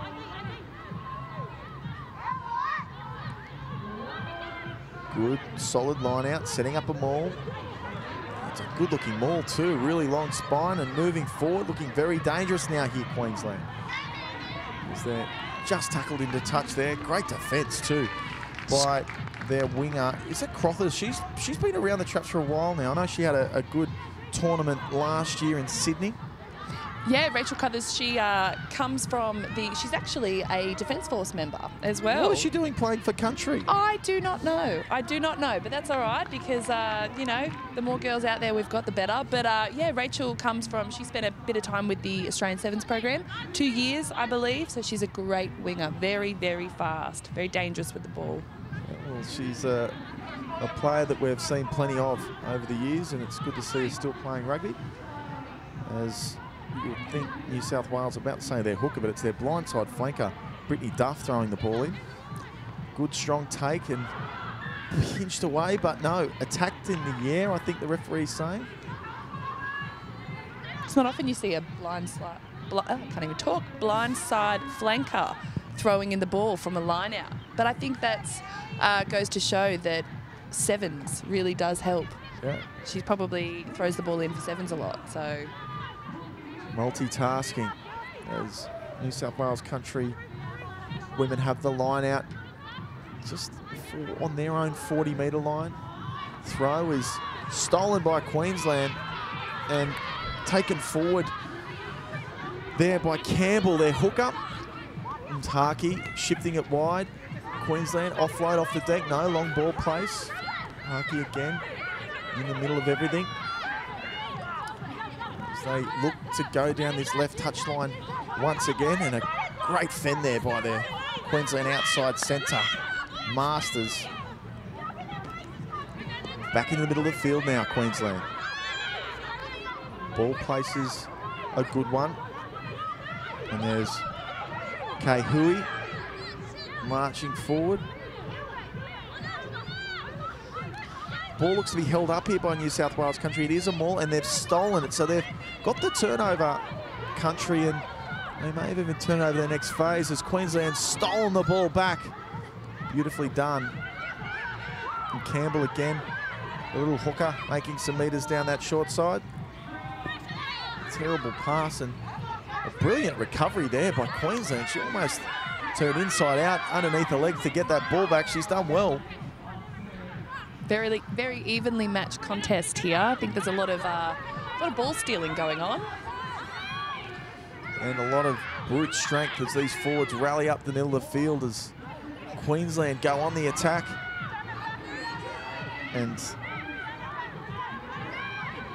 Cahill through again to the hook up Campbell, and a disappointing play, but they were playing the advantage there as the referee will call time. Molly, it looks like someone could be getting a card. It looks that way, or just a stern talking to, I think. I'm not sure what she did, but hopefully she doesn't get sent off. You never like to see anybody get sent off in a game. Yeah, it looks just like a simple offside play, but there's been plenty of penalties so far in this match. There have been a few. Hopefully one team can capitalise over those mistakes that the other team makes. There's those green boots that seem to be popping up everywhere again by the Queensland 5'8" Harkey, who's a nice shade of red, pink and green. It's good to see the pink in the jersey. I like it. Yeah, I think it's good that they're keeping the traditions of their state and franchise and bringing their own spices. Bit of pink for their women's team. Yeah, as the Reds take it forward now, and God, what a run there by Masters. And also, just as complimentary was the defence by Barker in New South Wales country. There's Archie, who's dipped it back on the inside. Need quicker ball here, Queensland. As Ono shifts it. And still just falling behind the advantage line at the minute. Ono digs it out, but across the ground to their hooker Campbell. She's quite a live wire, Campbell. And Kramer down the short side. Queensland starting to get over that ad line Big strong run by Campbell, marching forward. Great defence by New South Wales Country. Strong defence. But good, I'm loving the forward runs by Queensland. They're just so big and powerful. But it's like, I guess, running into a brick wall, it seems, at the moment. Both sides looking dominant here, one in defence and one in attack, and it's almost sometimes when you've got all the ball and all the ascendancy and all the territory and not getting points, it does the opposite to the psyche of the team. But New South Wales Country now have the ball and moved on forward through their inside centre. Fuisiana back looking down the short side now, New South Wales Country. Good solid run there by Jamison, who's just getting up off the ground now and could find herself back in play as Fotu carries forward. A couple of pumps at the ball there as New South Wales Country now finds some space, and down that sideline is Gilligley. Ball comes out the back. Scott, their half-back, looks very busy this morning. But it's not releasing, and it's Queensland's ball with a real opportunity now here, Molly. Yeah, great opportunity. I mean, Country they seem to be stuck on that one line going side to side just then, and obviously couldn't make too many metres. So now Queensland have got the ball and they've got an opportunity to put some points on the board. And that's through Alua off the quick tap of Ono. And there she is again. Campbell, the hooker. Big strong run. Queensland looking dominant now, Molly. Ball's at the back. Is it a knock on? No. Just a knock back or a slight fumble. Campbell playing half back, out wide now. Cheyenne actually, from my understanding, originates from the back line as well. Wow. She's a capped Wallaroo as well, and every time I've played with her, she's always been in the back line as a centre. So this is the first time I've seen her in the forwards, and she seems to be absolutely dominating those strong runs. Well, there's two Campbells in the forward pack, and Saxon's the lock who has also been very busy. I was about to say, any relation? Yes, his sister. They're sisters. Well, maybe Campbell, the hooker, is one of the numbers has fallen off the jersey, because she is playing more like a 12 than a 2 at the minute. Big scrum by Queensland, but New South Wales Country get away with the ball and a boot it downfield. And Howard with a great kick there gets them out of a lot of trouble. And not many teams today are using the breeze and territory as an option. They all just want to play the ball, but great pressure relieving kick there by their fullback Howard. Mel Howard does have quite a good kicking game. She's always been well known for her kicking abilities. That just goes to show she did get a lot of metres just now. Good pressure by Queensland from that line out. A lot of committed players at that breakdown. They just look to shift wide and play one out. And it could be a turnover to Queensland, and they're marching forward. Ball is now on the deck. Is it a Maul who brought the maul in? We'll have a look now. It's New South Wales Country's ball. No. The arm went one way, then it went the other, but it is now Queensland's ball. It could even be playing a advantage for a knock-on. Molly, you said before about some of these players coming through their, or the Wallaroos program. How would the coaches be looking at this tournament? Would they be looking at club form, or is the form of these 3 days really have an impact on whether they're going to this World Cup?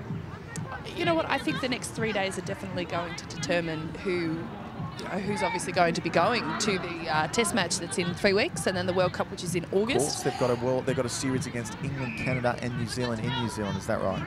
They do, and it's going to be I think a great opportunity for the Wallaroos, especially prior to the World Cup. I think you couldn't ask for 3 better teams for them to be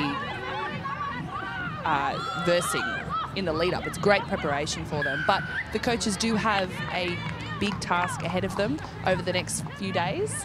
The team hasn't been selected yet. There is a squad of about 45 at the moment, but there is definitely going to be, from the looks of it so far, now that we're in the 3rd game, a lot of new faces in the Wallaroos this year. It's a big year for women's rugby in this country.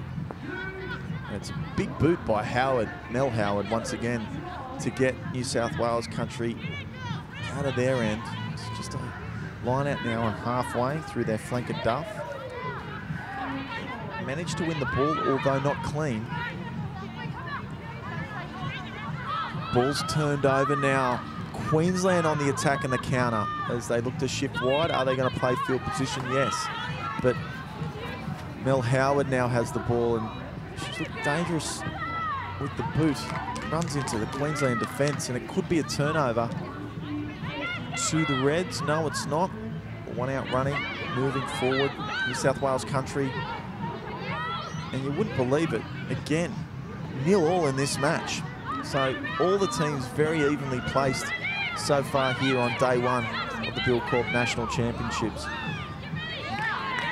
And there is no contest at the moment. The Queensland are doing incredibly well at that breakdown, and it was a turnover there by Campbell as Queensland go down the short side, and New South Wales cleaning things up, but almost the exact point, Molly. They've found the touchline. Queensland just can't stay in play and create more than 3 phases at the moment. They really can't, you're right. But I think country are definitely giving them a run with some solid defence. They did take off then down the sideline, but yeah, country a little bit too strong in defence for them, which was good, which was a good upset. There's a lot of turnovers though. We've just had another one now. As New South Wales country get the ball back and motor forward. Still not utilising the boot of Howie, but they find her almost straight away, and she gains about another 20 metres. So it's her boot that's keeping New South Wales country in this match so far. But Molly, you were saying before about this Wallaroos program. Would you say that this next test series between Australia, Canada, England and New Zealand, would you think that Canada, England and New Zealand are the top 3 nations in the world? Absolutely. So the best preparation we can have moving into this World Cup, and even having this tournament here on the Gold Coast is great preparation. As Queensland look to file things early, just chancing their arm a little bit too much. But you want to play the tough teams in those tournaments, and I'm sure even now with these teams and coaches looking for talent, with these close games, it's a perfect opportunity to see who's standing up and how they're dealing with these tough encounters, because it's going to be tough over in New Zealand. It is. And it's what I'm loving about this national tournament is that the quality of rugby is so much tougher this year, and it's giving the coaches a really hard job of picking this team. But I think going over to New Zealand and being able to play those top 3 teams in the world is great preparation for the girls in the lead up to the World Cup. I think that's the best preparation you can have. You don't want to go away and verse a team that you're going to put way too many points on the board. There's nothing wrong with scoring points, obviously, but I think being able to prepare themselves with those teams is the best thing for them. There'll be no shock when they go to the World Cup then, and they'll be able to go in firing. Well, we certainly hope so, as New South Wales country go on the attack there, and just Crothers, who's pulled down.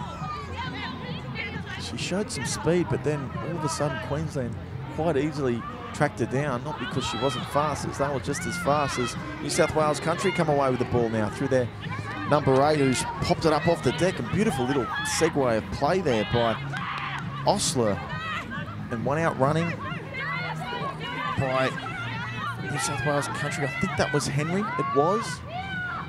Their 9. Scott dishes it out. Big tackle there by Queensland on New South Wales country, looking for the pilfer there. Breakdown skills have been far superior, but not this time. Illegally done. Campbell giving up the penalty, and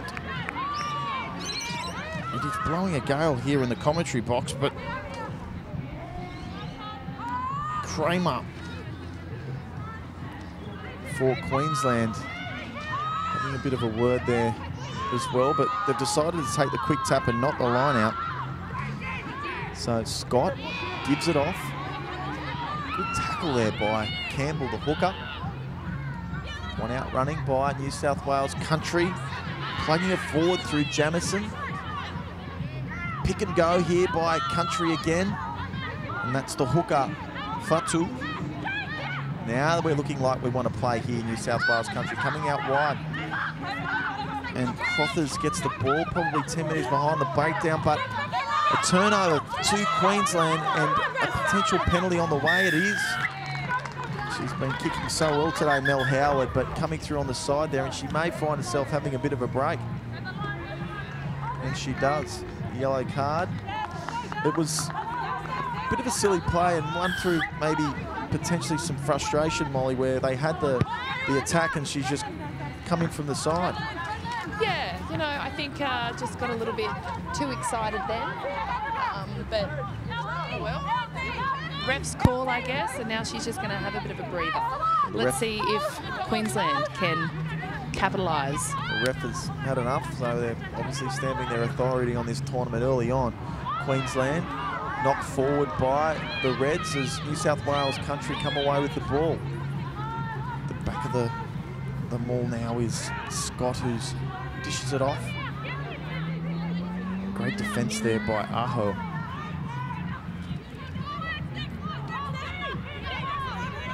And New South Wales country through their hooker Fatu. And now their tight head prop, Alua. Ball out the back. Still very flat-footed New South Wales country through Jamison. Needs to get that ball out. Long ball place. Looks like it is a turnover. It is. Counter-attack on now for Queensland as the ball goes wide through Campbell. Playing those inside centre skills that she once had. And now Queensland through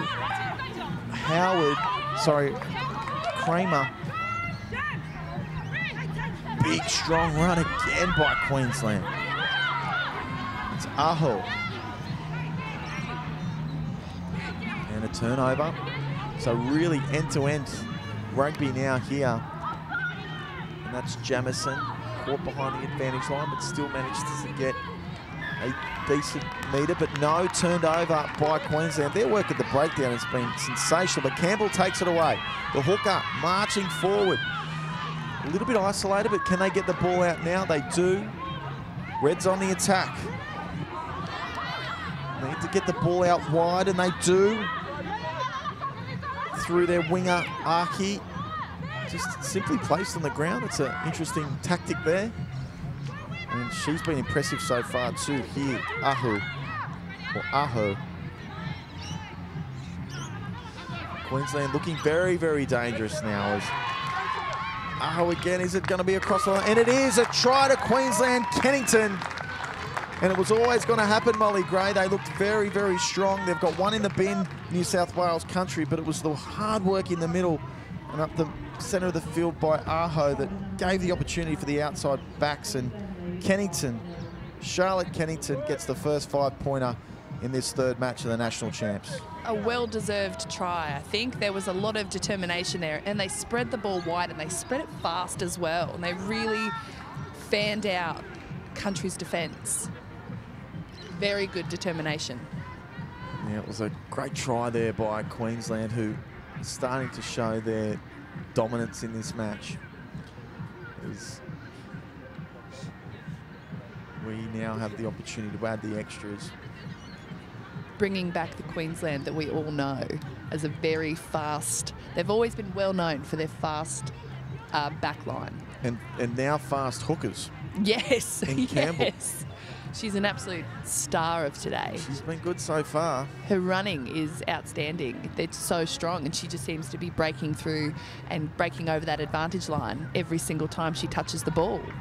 It's putting Queensland in a really good position. Well, they're in a good position at the moment. They're 5-0 up at half-time here in the third match of the national champs. All brought to you here by Rugby.com.au. Thanks to the partnership of Buildcorp. And both teams walking off the field, and so they should be. But Molly, with this type of match and these type of conditions, what's the most important thing? Is it territory? Is it maintaining possession? Is it, because it's an interesting sort of dynamic of 20-minute halves. Like, you almost think that, are they playing it differently? It's like almost like a hybrid game of sevens at the moment.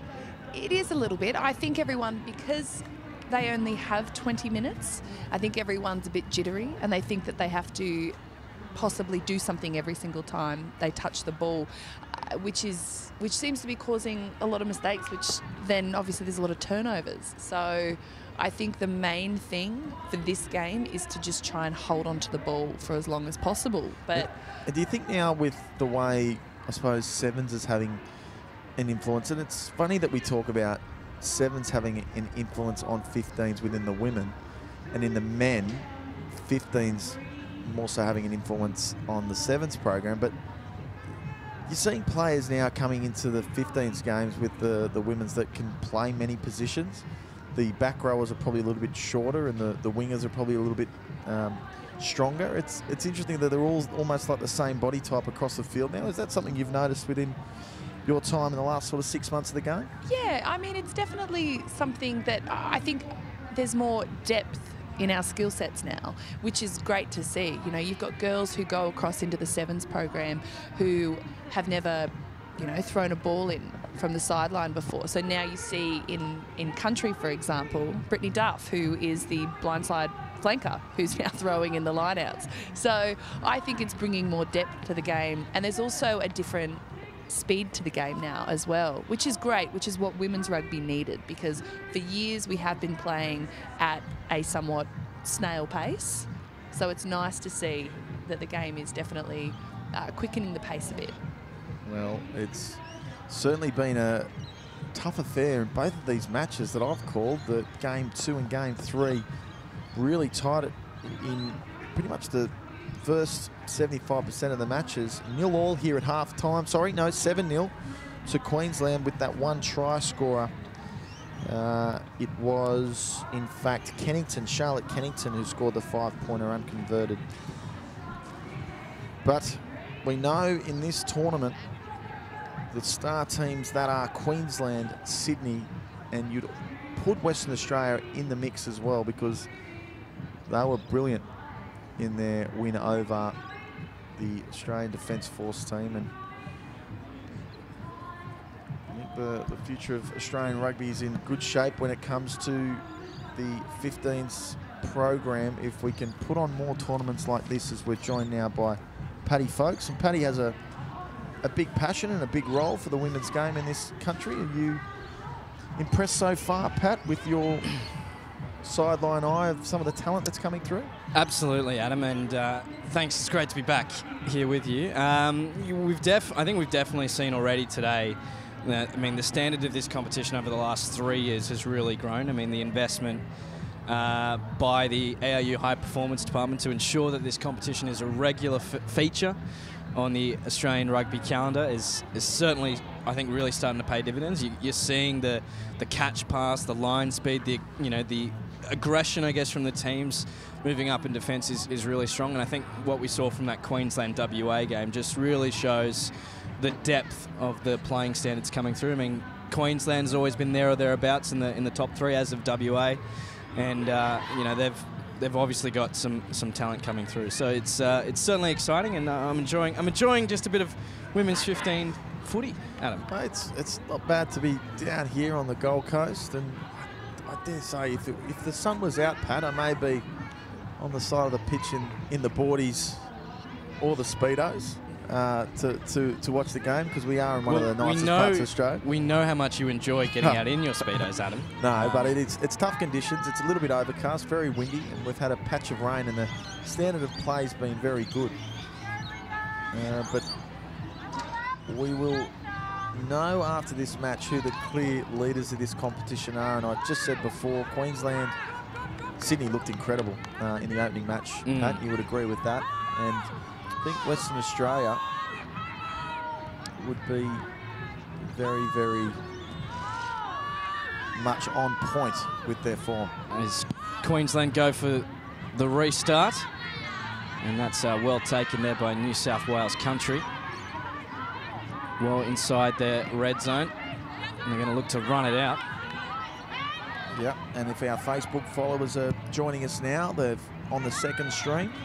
So welcome back there, and thanks for joining us too, Paddy Folkes and Molly Gray and the team here of Rugby.com.au covering this Buildcorp National 15s champs, as Queensland looking very dangerous as they come out of their 22 from a good kick by New South Wales Country. We're only playing with 14 players at the moment with their fullback and sharp boot of Howard in the sideline for disciplinary reasons, but Country come away with the turnover here, and it's just one of those games, Pat, where Queensland have dominated, but Country will not go away, and they're going to continue to dominate Queensland as they keep playing like this. Beautiful run down the sideline by their prop forward, Simona, and taking it forward now is their replacement front rower, Rosalia, who started on the bench, and they move it forward now. This is the Queensland we're expecting to see. Down this short side again, and it's the try scorer, Kennington, who turns it over, but she looks good with the ball in hand, Kennington. She just those white blonde locks, she really stands out, but she can, when she gets those ears pinned back, she really looks like she's knows how to play her footy. Great speed there by Queensland, Adam. Good quick ball from the breakdown. They made that break on the left-hand side, and they really looked to open New South Wales Country. Good hands through the backs, and unfortunately just losing that ball in the contact there, but a good passage of play from the women in red. As New South Wales Country look to pack down, only just under the second half here at the Buildcorp National 15s champs. Ball goes in. Strong scrum by Queensland, but New South Wales Country look like they've hung on just. But a penalty to Queensland, and they deserve that too through beautiful piece of work, but they're on the attack straight away, Queensland, through Campbell. Looks like they've made another quick play here, and good defence on that runner, Rosalia. New scrum half for Queensland, Afui, and great hands there by the Reds winger, Archie, who was prominent early, and now New South Wales come away with the ball. Beautifully picked up, another one-out runner by their hooker, and it's just smashed back in the tackle there, Fatu. Queensland just rushing up a bit off the line there, and Amy Perrott, the woman in the middle today, just having none of it. And you'll see here Country just look to clear their line. So great defence there by New South Wales, well, in holding onto the pill. And Adam, they get the opportunity now to try and get out of their own half. Well, they're not too far out of this, Pat. As we just go to this scoreboard, is it 7-0 to Queensland and New South Wales Country? But I would have thought Amy Perrott may have had Super Rugby duties this weekend. She may, but it's good to see our shining light of officials, Amy Perrott, getting back and refereeing some of these matches. As Queensland take it forward, and Campbell, their hooker. Another strong run by the Queensland rake as they look to play wide. Good little hands there, and here we go. Decided not to give the ball. Knock on. And that's Dela Cruz. And a head-high tackle. And Dela Cruz looked very comfortable in that outside centre position. Great feet, great footwork, and a nice little flick, but it didn't work, but they got the advantage in the penalty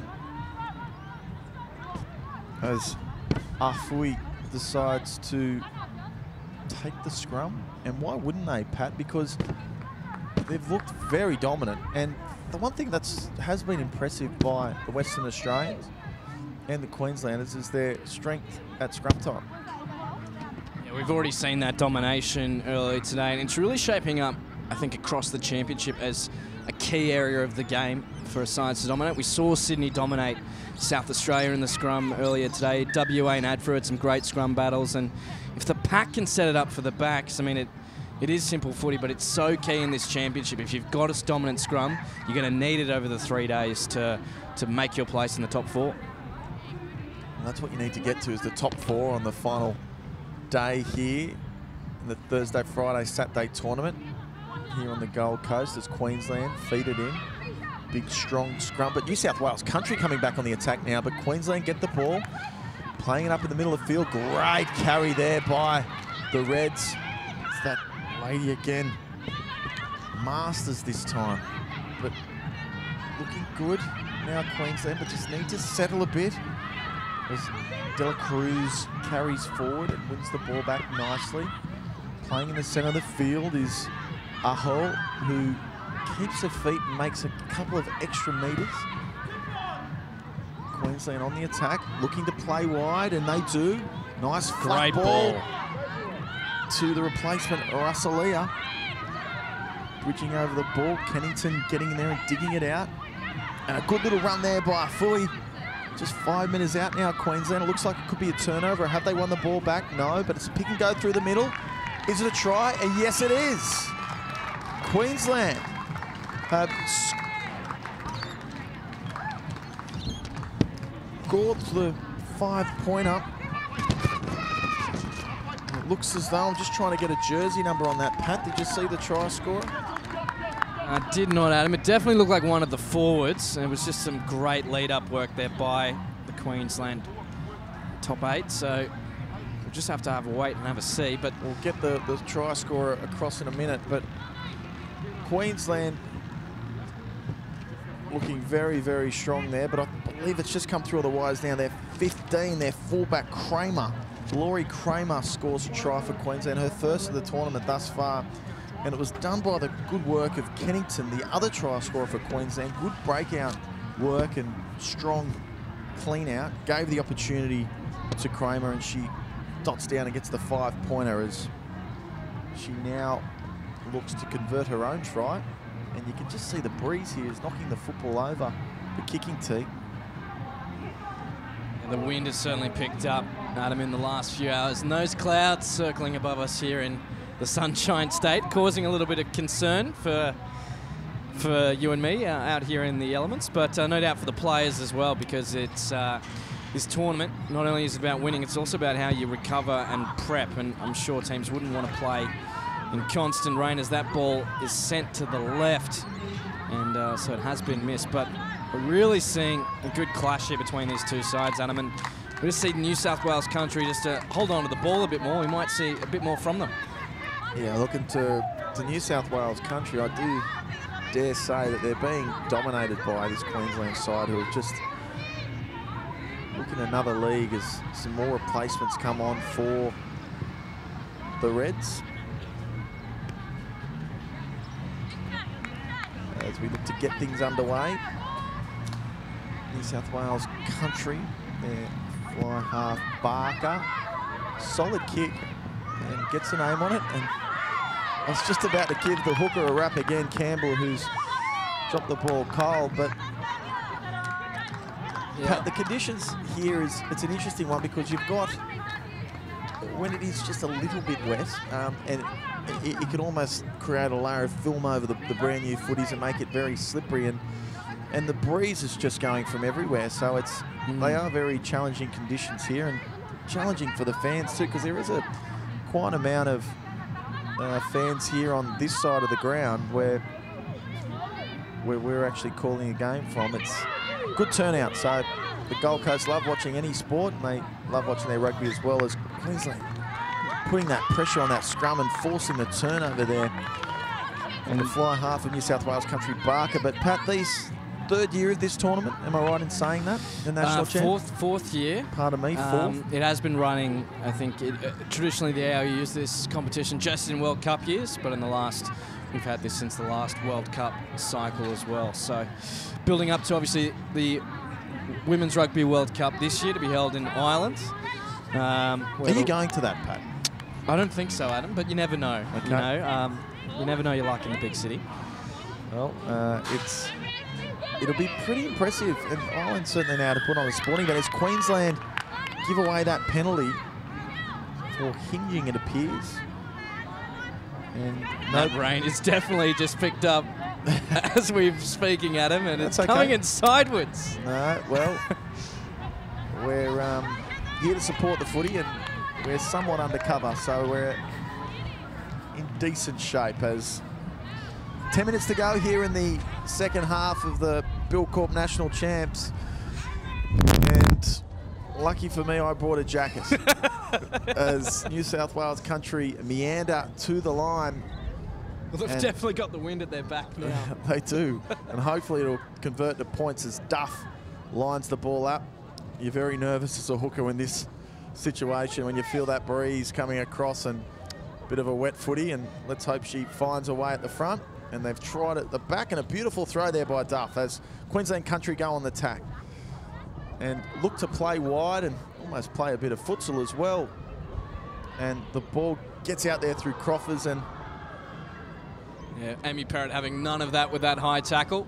Queensland, that's Shy Campbell, Quade Cooper's cousin. We know Quade is no stranger to the referee's ire as well. Oh, I dare say Quade's been pretty good with his discipline. I know he had a bit of time off this year, but leading up to that, he's no longer the erratic player that he once was as a kid. I think he's turned into a very wise old man in his day, Quade, but that is his cousin, Campbell, who I think has been close to best on ground so far as New South Wales Country through Duff get another opportunity, and that ball is straight and true, and we motor through as Howard brings it forward and dishes it off there to her outside centre partner Gilbert. Good run by Gilbert.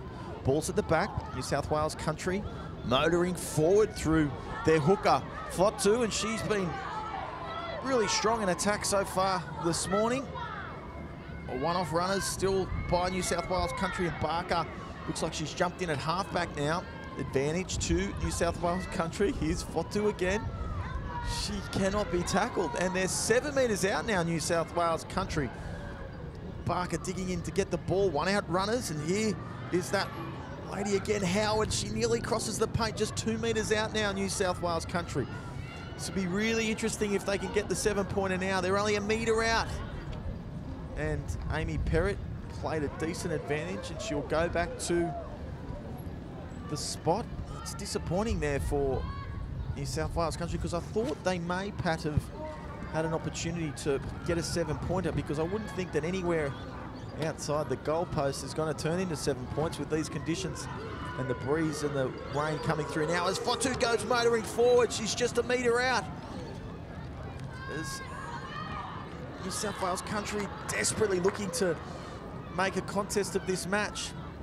Barker, long ball flat, Howard looking to play behind the man, and a good tackle there by Harkey, but it's still their ball.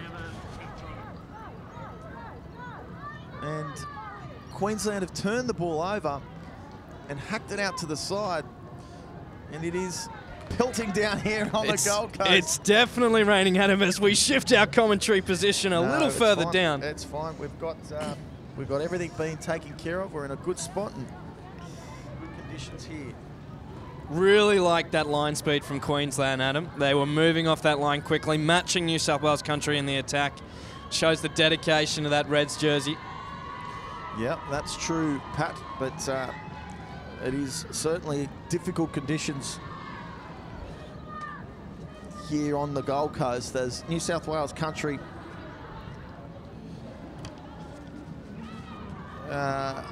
get the turnover, but Queensland really hanging on at the minute. And they get the ball away, so the pressure is just building on Queensland, but they always step up and are delivering the defensive play that they need to. As conditions are absolutely pelting down here. And Queensland come away with the ball, and a big run forward by the Reds through their prop, their loose head prop and substitution, Orosalia. A nice little dab there by the Reds, and gee, they're looking good now. They've withstood that pressure. And now 40 metres out from their line, we're only just moments ago as the rain belted down. They were a metre out, and New South Wales Country on the attack.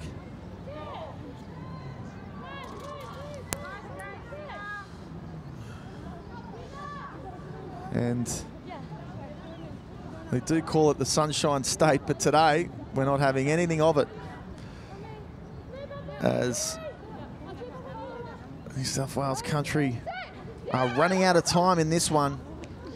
Just 5 minutes to go, and another turnover line-out time as now the Reds on the attack, and gee, I like the way they play out wide, and it's always good running by their 13 Masters, who dishes it off to Aki, and Aki is over in the corner, but all that great work was done by Masters, and Aki finished off a very good play there, and defensive effort rewarded with a good attacking opportunity and finished off by the winger. Yeah, absolutely, Adam. You could just see that aggression and that patience there from Queensland. They worked so hard to hold out the New South Wales countryside, who are hammering their line. And welcome back to the Buildcorp National Women's 15s Championship, live here on Rugby.com.au.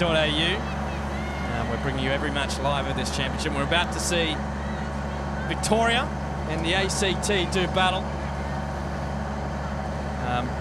ACT running from right to left of your screen, and I'm joined by Randwick stalwart and former Wallaby Adam Fryer. And Adam, you spent a bit of time at the Rebels. You backing in your Melbourne compatriots? Well, I am loyal to this cause, and that's Victorian rugby, because I know the spirit that they have within that rugby community and the amount of energy that goes into the sport there in Victoria. So I'm hoping for a big result today, and some familiar faces in the squad. On out of Sholga, who's been pretty much the heart and soul of the program for many years now, leading the charge. So this will be a good match, because I know they're very evenly placed, and I know Melbourne are very keen to extend on last year's 7th ranking after the tournament. So looking forward to this one, Paddy. As the ACT look to move the ball outside of their own 22. They're getting some slow pill there. Sarah Carter there with the pass. She gets the ball to her forwards in the midfield, who get a couple of metres. Eventually brought to the ground. Carter to Louise Burrows, who gives the offload. Louise Burrows, a Wallaroo, straight into that breakdown, but it's been pinched by Victoria. And now it's with Schwalger, who's having a run, and she busts through one tackle. But the ball has been lost forward. Coming off an ACT hand, though, so Victoria, with an early attacking opportunity, will look to make the most of this first scrum of the game.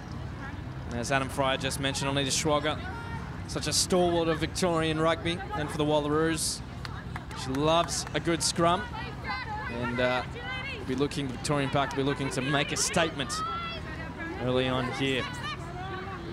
Well, it's noticed, Paddy, in all of these matches is that both teams starting pretty slowly, and sort of defences ruling the chord, but in this match here now, it's going to be a real tight battle, because both packs are pretty big, and there just hasn't been a lot of points scored early in any match so far, which is very interesting.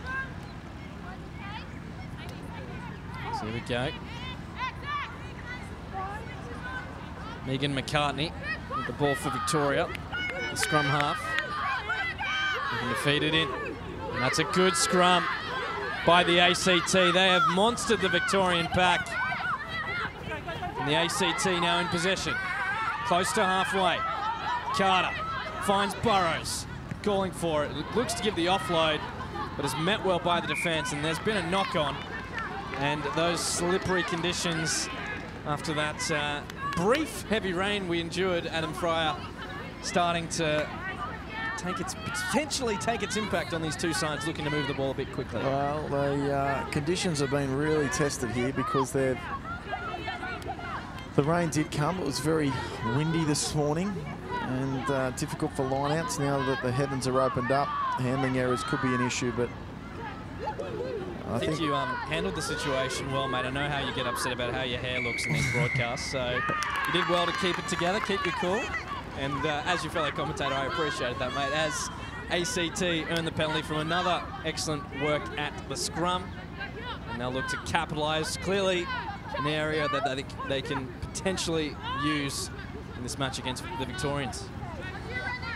Yeah, well, ACT has certainly showed early on that their set piece is something going to go to a lot, as they missed the opportunity to kick for the sideline, but the Victorians are on the attack now. Almost an intercept there, but so far it's been a tight contest. Kate Brown there doing the work for the ACT.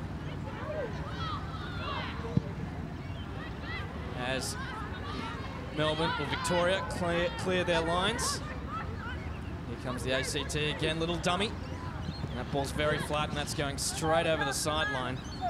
So the ACT just pushing the pass there, probably needed to keep it in tighter. We're going to have a line out, and it'd be interesting to see if the ACT forwards can continue that domination they have had already. Yeah, well, an opportunity missed there because they had the numbers down that flank. As the Rebels missed that opportunity there with the ball not straight, and the ACT will come away with the ball again.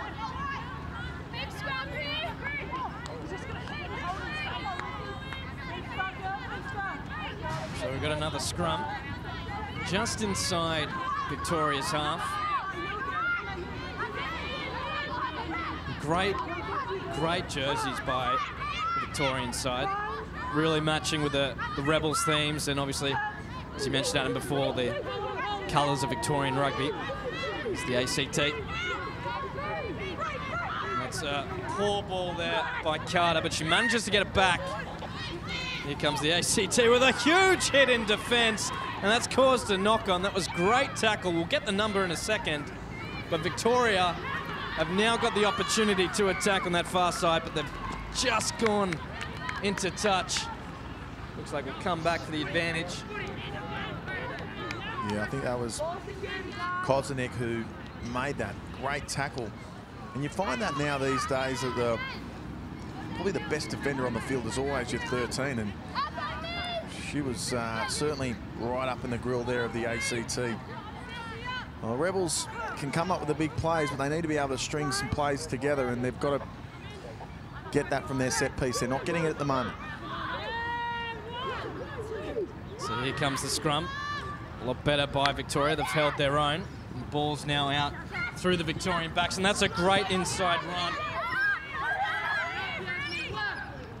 That was Courtney Livermore.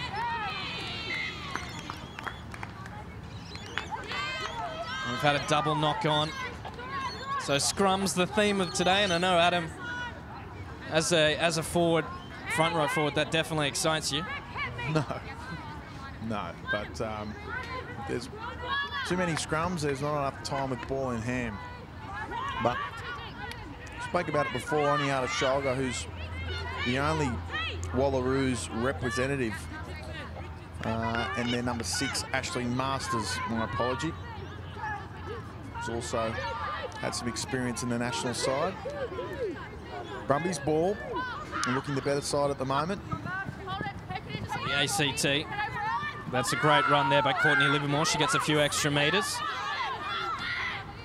Sarah Carter gives the ball, keeping it in the middle of the field. ACT forwards look to keep it in hand. Well met there by the Victorian defence, and the may have forced the turnover as Carter goes hunting for it. She gets it out. Unable to go forward though. As the ACT women get a penalty advantage for offside. Victoria call for numbers. Here goes Burrows with a great offload there. The Wallaroos hooker showing her experience. Carter finds Burrows again, who throws the inside ball. Here comes the ACT. And this is a great run by the women from the nation's capital. They're barnstorming their way home. Yasmin Meeks. 8 metres out from the try line now. Shelley Millwall just losing that ball there, but we're going to play advantage. Melbourne, Victoria just creeping up from offside. And Adam, would you take the 3 here, or would you look to use that scrum advantage? Well, they're not taking 3s at all today, and they're going to be staying true to it. No teams have taken the opportunity to take the 3 points. Sydney did. Sydney did in the first game. My correction, all teams bar 1. But it just shows that they're looking to take the 5-pointers, and the opportunity to score in these situations don't come too often as ACT line up for their line-up. Here goes Burrows. About to throw into the line-out. That's well taken by the ACT. Look to maul it up the back. Bit of a Brumbies move here by the women from the ACT. Schwalger goes and reaches over the top for Victoria, trying to slow down that maul, and it is slow. The ACT moving forward, and that's a try. Try ACT. Fantastic effort there by the forwards. They were patient, they held the ball, and they've come away with a 5-pointer. Yeah, well, very Brumby-esque, as you said there during the call, Pat. I think the driving maul is almost like the forgotten weapon in rugby this day and age, and teams like the Brumbies use it often. Queensland are probably one of the better mauling sides in Australian rugby, that being the Reds, but a good set-piece play there by the ACT, and now they have the opportunity through Carter to give them a 7-point lead. Carter taking her time lining up the ball. She's been pretty good so far today, Carter. Very industrious there at scrum half. And she strikes it, hits it, and just shy of the left upright. So it's the ACT Brumbies leading Victoria. I shouldn't say Brumbies, the ACT women's team are leading Victoria 5-0 in the early parts of this match.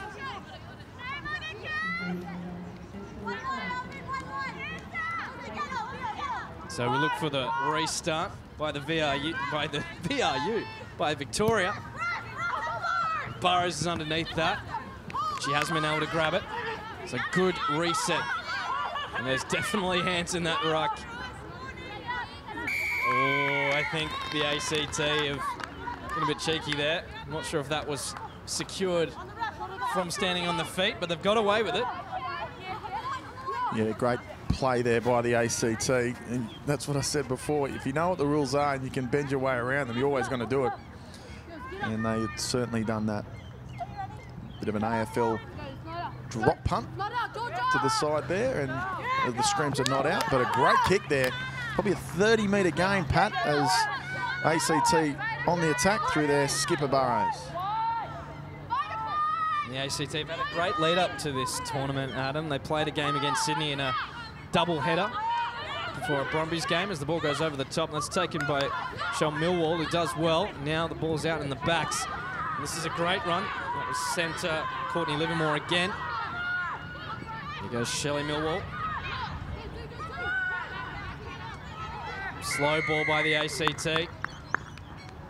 But again, a few clinical issues at the breakdown. Schwalger coming in from the side there, and that's probably a little bit of frustration or looking for the big play, but she's given the ACT another opportunity to really bank down into their D zone, and really we haven't seen Victoria out of this part of the field the entire match. That hasn't capitalised on a lot of points yet for the ACT, but they do have the opportunity to attack now, Adam. As we're just over halfway in this first half. And it looks like that rain has finally cleared as the ACT throw in, and Michelle Millwall takes that ball down as Louise Burrows goes hunting for it.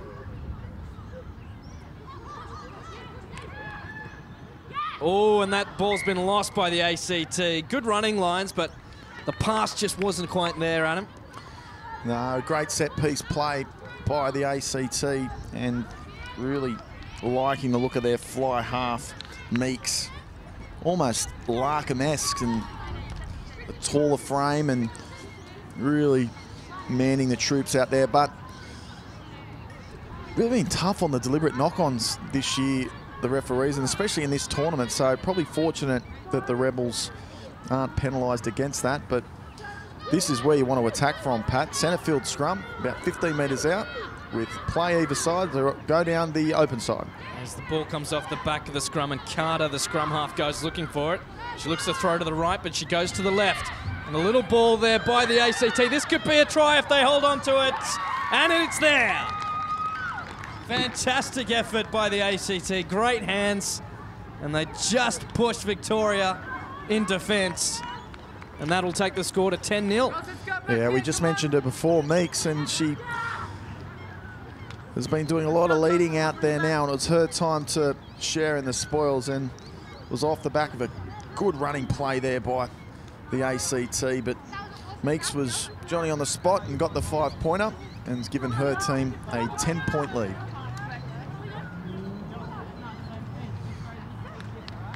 So Carter, Sarah Carter will look to line this up.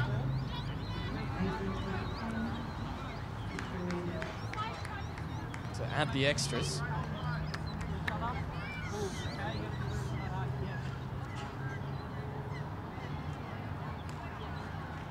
As we get closer to half-time.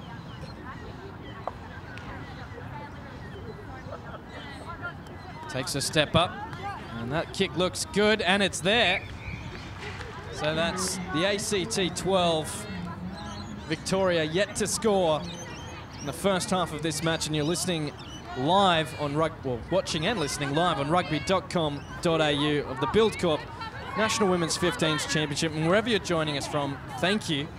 We'll be broadcasting this tournament live over the next 3 days as we look to announce the winner, well, find the winner of this competition. That ball's not going to go 10. Yeah, it's a comedy of errors here, Pat, by Victoria, and really frustrating. But just back on Carter, the halfback for the ACT. Beautiful strike of the ball.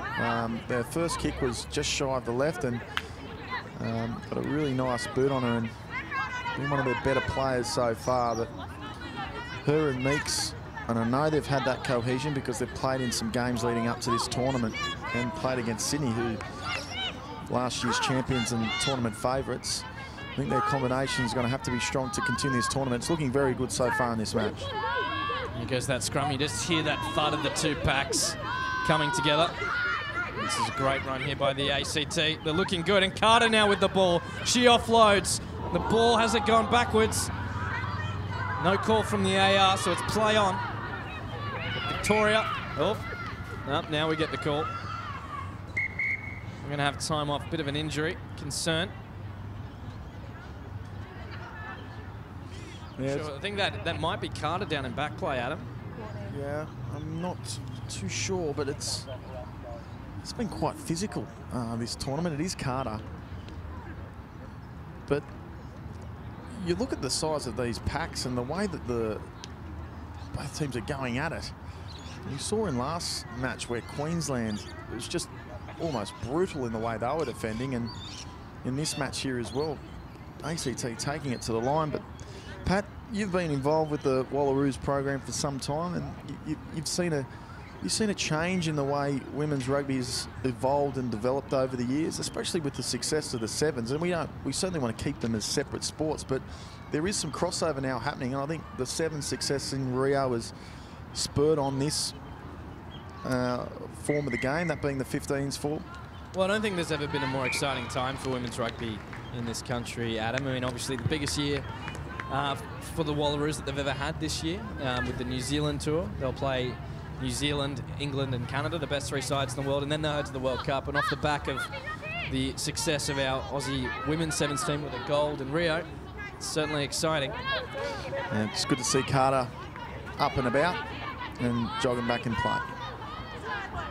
We have this scrum with Victoria getting pushed off the ball, but managed to hold on to it, Adam. And this is a great run up through the middle. Victoria holding on to possession. It's almost like the first time they've had the ball, Pat. They just haven't had any opportunity, and good little run there by Ashley Masters, the Wallaroo. Back to another Wallaroo, and Moniana Schwalger as they continue to move forward through their number 8, who's playing on the left flank today, Nabalura. A penalty to Victoria. It's another high tackle, Adam. We've seen a few of them today. I wonder if that's something the referees will need to review after day one, just to see if it's something they need to look out for, because there has been a few arms just heading a bit too high of the shoulders, and obviously an area of concern in our game. A nice little kick there by Hunt in challenging conditions. Still a bit of a breeze down there on the field. She's managed to get another 15 metres for her side.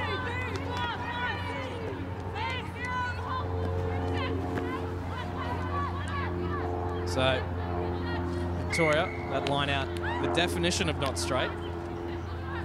may have looked at some of your tapes from Randwick of the last few seasons. That was always going to happen, wasn't it, Pat? It's a cheap call, but I went for it. Not saying the line-out throw, but you having a crack at me for line-out throwing. But you've got to feel for players in these conditions. It is very difficult because it's a wet ball and it seems to be circling this breeze. But the one thing that both teams have had plenty of practice at today is scrummaging, and all teams have been very competitive in this space. The ACT well set up for an attack as Carter gets that ball out, and it comes slowly, and the ACT look to run a set move, but it's not going to come off for them. Ball just not going into the hands of the fullback. Got to sort out their set piece, the Rebels. Sorry, Victoria. But it is blowing a gale there on the sideline. Oh, that's a good steal by Michelle Millwald. The ACT keep that ball. Carter gives the ball off. ACT going backwards. It's a penalty there, and that's frustrating for Victoria. I'm sure their coaches as well. They've had 2 opportunities for a set piece to get themselves back in the game. They haven't been able to deliver on that line out. Now they'll find themselves back in their D zone.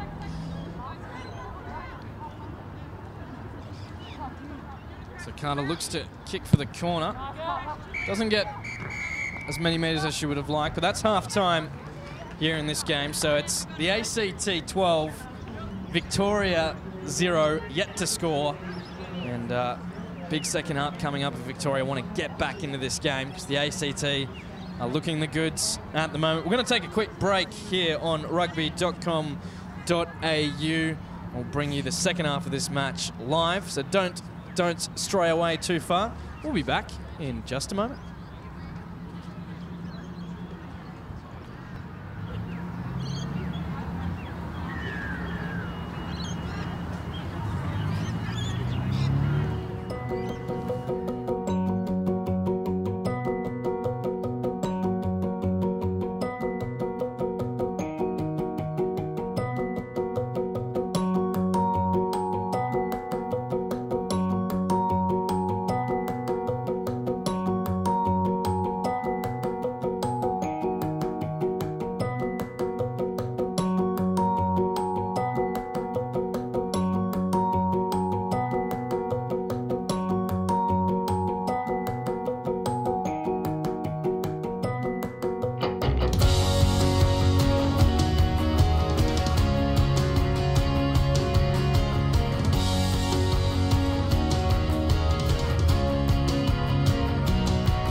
back to this match between Victoria and the ACT of the Buildcorp National Women's 15s Championship.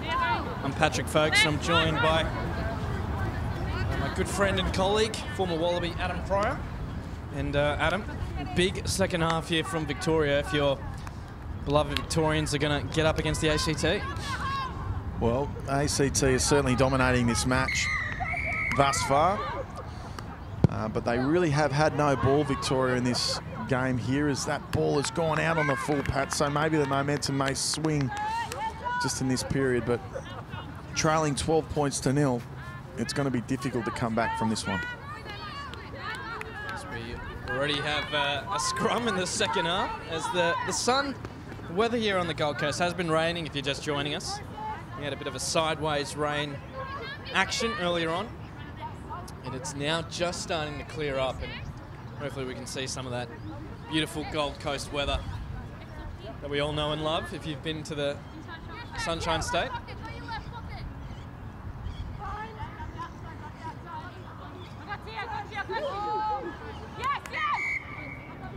I think what you've seen in this tournament so far, Pat, we're in our 4th game, it's a good opportunity for players to show their worth for Australian selectors, and there is a 4-match test series against England, Canada and New Zealand coming up, and also the Rugby World Cup, but for coaches as well to learn, and the communities that come into these teams, that be the Victorian rugby community or the ACT rugby community, but the referees as well. Like, every part of this tournament is a good way of developing talent. Commentators there. Perhaps not that, but officiating's been really good so far, and I know how much these men and women work on their refereeing, so it's good to see this platform for them to show their worth. Absolutely, as Victoria go for the pick and drive. They're starting to rumble, the Victorians. Keep the ball in hand. The ball goes out now to the backs.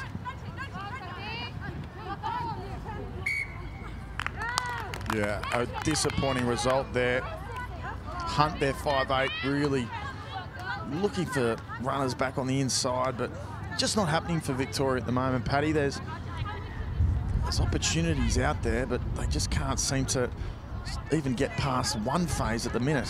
Very frustrating. We're packed down for a scrum. You mentioned there, Adam, about the pathway for these players. We know, obviously, well, not obviously, we know that the National Women's Uni Sevens comp starts this year, and who knows, we might find some players in this competition that will be able to transfer into the Sevens game. Maybe a future Shannon Parry and Shani Williams, who joined the Sevens squad from the Wallaroos.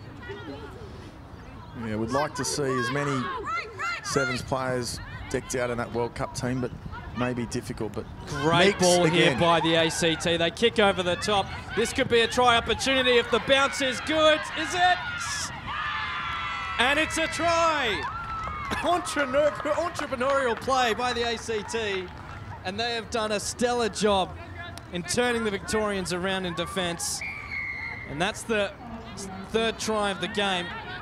So that will move the score to 17-0 as we look at the replay on the screen. Yeah, it was that lady again, Meeks, that found the hole, and gee, she did well, and she's playing so well now. And then it was Michelle Perry who put it on the toe, went through and got the 5-pointer. So good play there by the ACT, but all driven by Meeks, and Perry was there to clean up the spoils. Yeah, excellent effort. It's the ACT just really tightening the screws at the moment.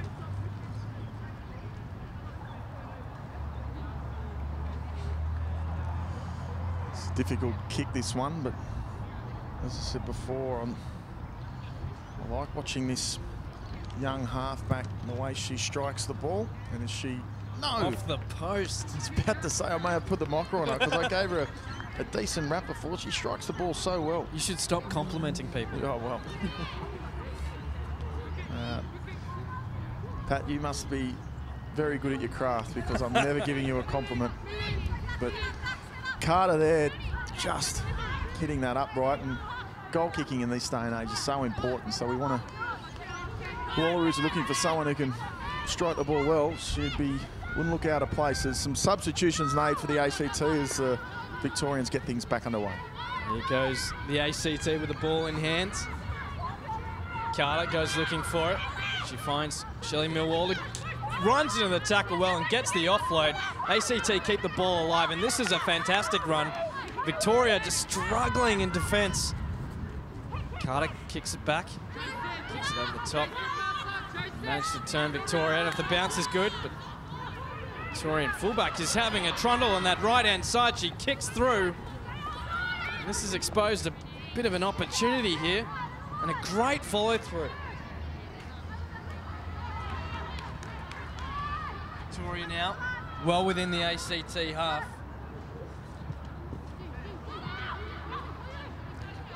Continuing to attack as Rennie Hicks, who had that brilliant run earlier, has another run, and Victoria finding some momentum. Alnita Schwalger, she gets out of one tackle. She's so strong. Was eventually brought to the ground. Victorian girls look right, look left, and they go. The open play, but the defence there by Meeks is good. And that's a full-arm penalty to Victoria, and an attacking opportunity for the women from our southern state. Yeah, I don't know if 3 points is going to matter for the Victorians now. You'd almost have to think, being down 17-0, you go for the sides. But there's no urgency here, Pat, to actually get a decision made. And it's a very strange decision to be going for goal to make it 17-3 even being an outcome. But I'll feel they need to get on the board. Maybe that'll give them a bit of confidence. Maybe just a bit of reward for their spoils. I mean, they've finally gotten into the ACT half, come away with some points, get the ball back off the kickoff, and just look to reset a bit.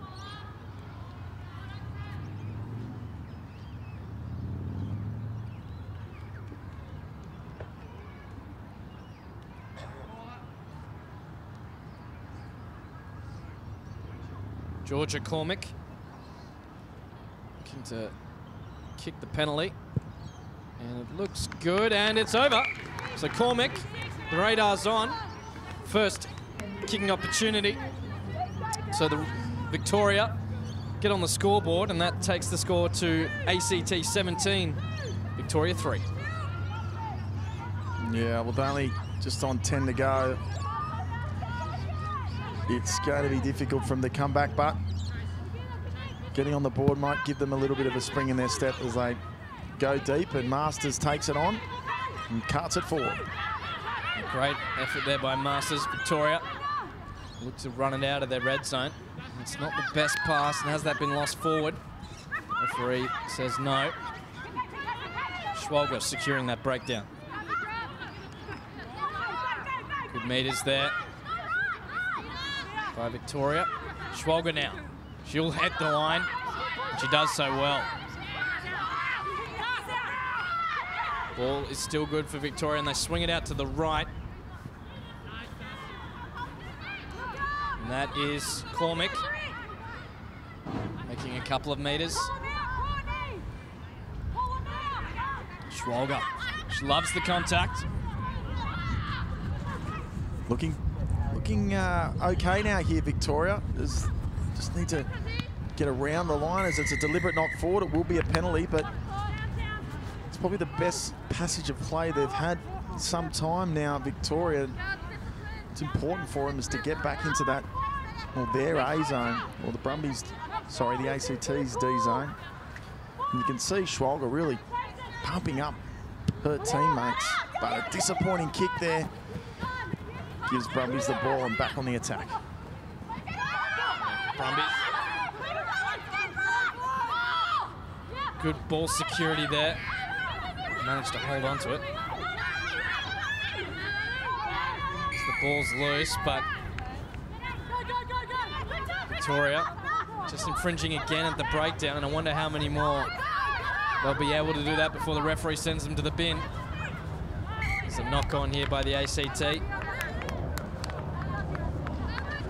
Well, it is interesting. The conditions have been playing a part in this match, but I would say that the handling errors in this game has probably been a little bit sort of off compared to the other first 3 matches. It may be the conditions, it may be just the brutal force of this match as we pause for time. But Paddy, back on our conversation before about the sevens program having an impact on the 15s. Do you see many of the sevens players making that World Cup squad, or is there a general rule of them being unavailable for selection?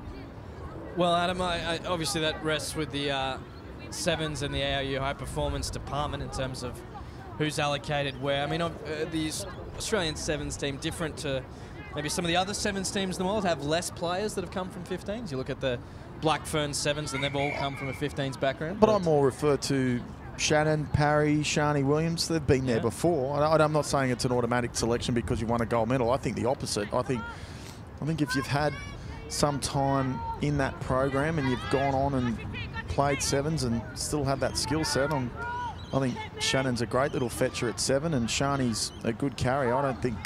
Shani played at 13 in the last World Cup. Yeah. And scored one of the tries of the tournament in the opening minutes against South Africa. No, look, it's a good conversation to have because we want to see a really strong team over there in Ireland, but the games are just sort of drifting apart, aren't they? Want the sevens format and the 15s, and I'd love to be able to see sevens as not even as a pathway, but somehow intertwined with the 15s game where players can jump in and out. I don't like this whole notion of the sevens being a pathway into 15s or vice versa. But well, we're seeing one of the young Australian seven squads members run around for the Sydney side, and Shanice Parker. Absolutely. And maybe that's one to watch for a potential World Cup berth. As Victoria get the ball off the back of the scrum. Look to try and get some momentum here. Penalty to Victoria. Not rolling away is the call. Well, time is of the essence, and they're down by 14 points with just on 9 minutes of play, probably about 10 minutes on my clock. But this breeze is really playing its toll, especially with these kickers trying to find the line. Let's hope she finds it this time. And it looks like she may, but not with too many metres attached. Of course, Ellia Green, Victorian as well, Pat. She's just unfortunately been ruled out for the season with injury. And it's just interesting to see how you'd put together these sides if all sevens players were available. Yeah, absolutely. I mean, that's the problem with managing the squad in the World Series, and Ellia's injury. Unfortunate, taking her out for the next little while. But plenty of opportunity for someone else to put their hand up. As the ball's sloppy off that line out. The ACT have come up with it, and again a penalty, not rolling away. The referee will play advantage here for offside, and this is a great run here by the ACT on that far side of the field from our broadcast position. It was good for the women from the nation's capital. Cut out pass.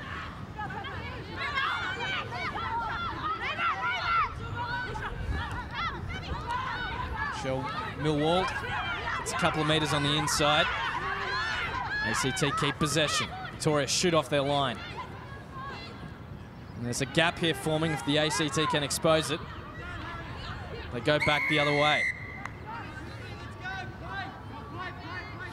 Good little run in there by Kate Brown.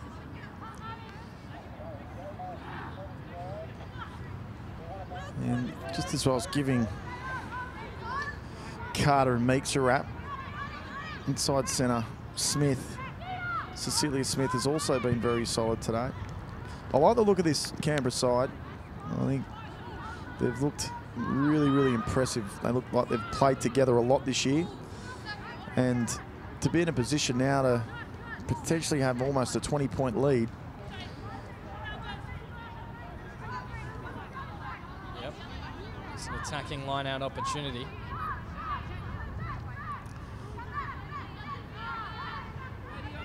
ACT. We saw how well they could maul earlier.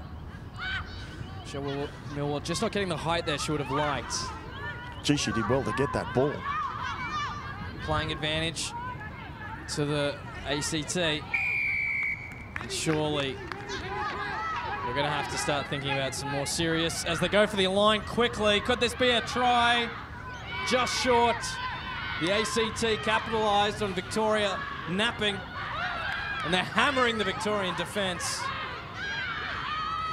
That's a turnover, Pat. Looks like Schwalger's come away with the ball. Victoria will look to clear. It's not a great kick.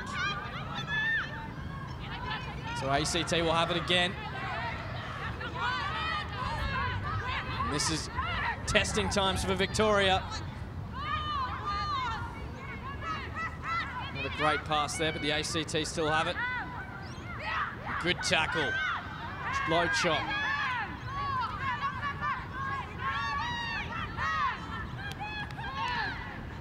Spinning the other way. Looks like Kate Brown again, making some metres in this facet of play. Here we go, the ACT on the corner. And in the touch.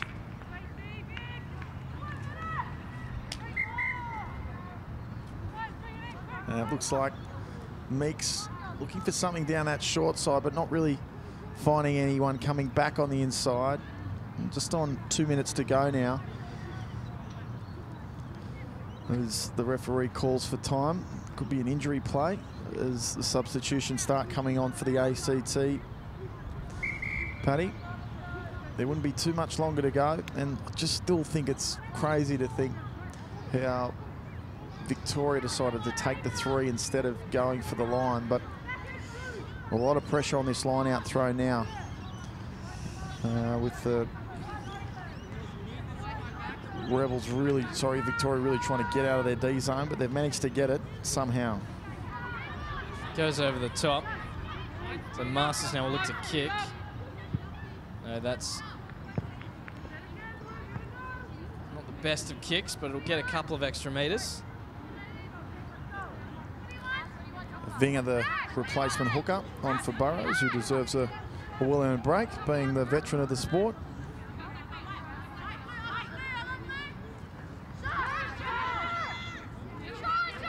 Here come the ACT. Opportunity out wide if they can move it, but it's been regathered by Victoria off a loose pass.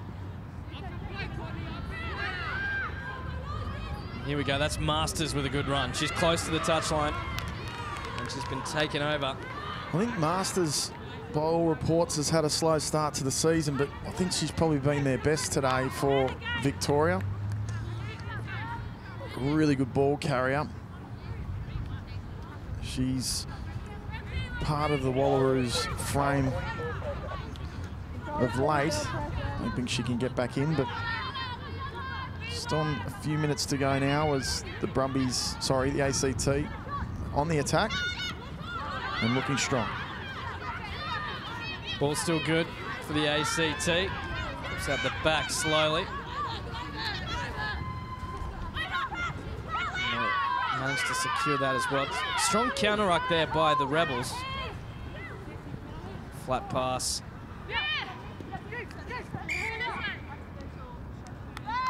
And just coming off the arm there. Play the knock on.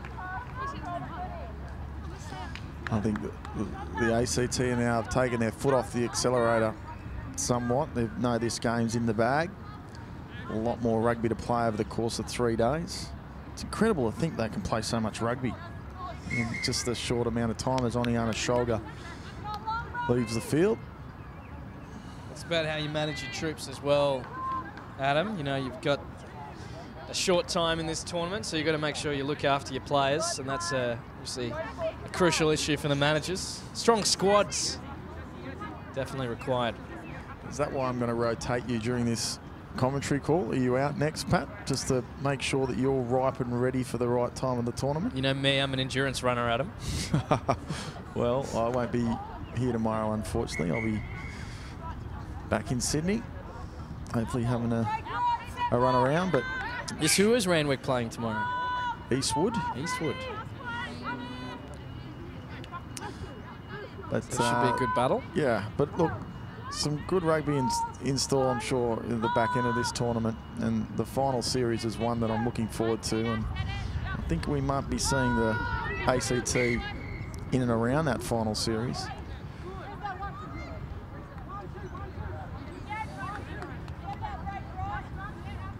So another scrum.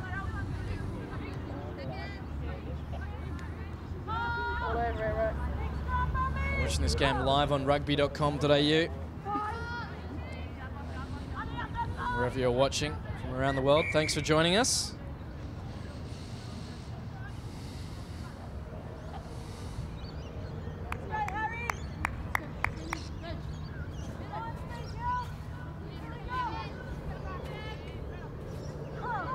These Packs look to get this scrum underway.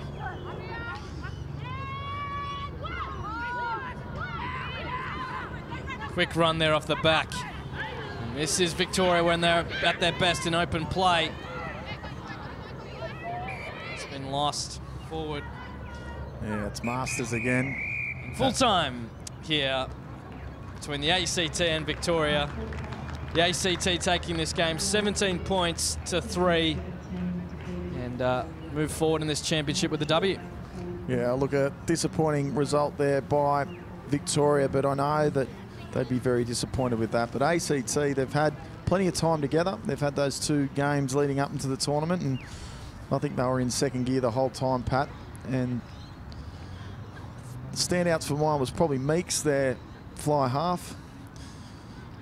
And also their 9 led very well. One of the sort of very impressive with her boot, Carter. How old is Louise Burrows? 37, we're told. Wow. I don't know if it's polite to actually talk about the age of someone. You've led us down this path, Adam, so we're here now. But 37 and looking for another World Cup campaign. Is that 4? I think it's 4. Wow. She's looking probably the fittest I've seen in the last couple of years. Well, she was replaced early, but she was very strong in the early parts of the game there. Line out more was also the highlight, but that try by Michelle Perry in the latter stages really sealed the game for them. And seeing the ACT team coming together now, Victoria straight in the sheds, they'll be disappointed with that result. Yes, absolutely. As we get ready for the next game here in this championship, as Sydney will look to come out firing.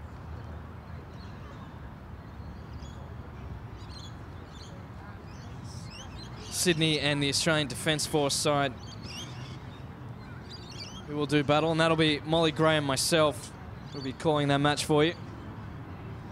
So we'll take a break here on Rugby.com.au, but stay with us. We'll be back in just a moment with all the action here on day 1 of the Buildcorp National Women's 15s Championship.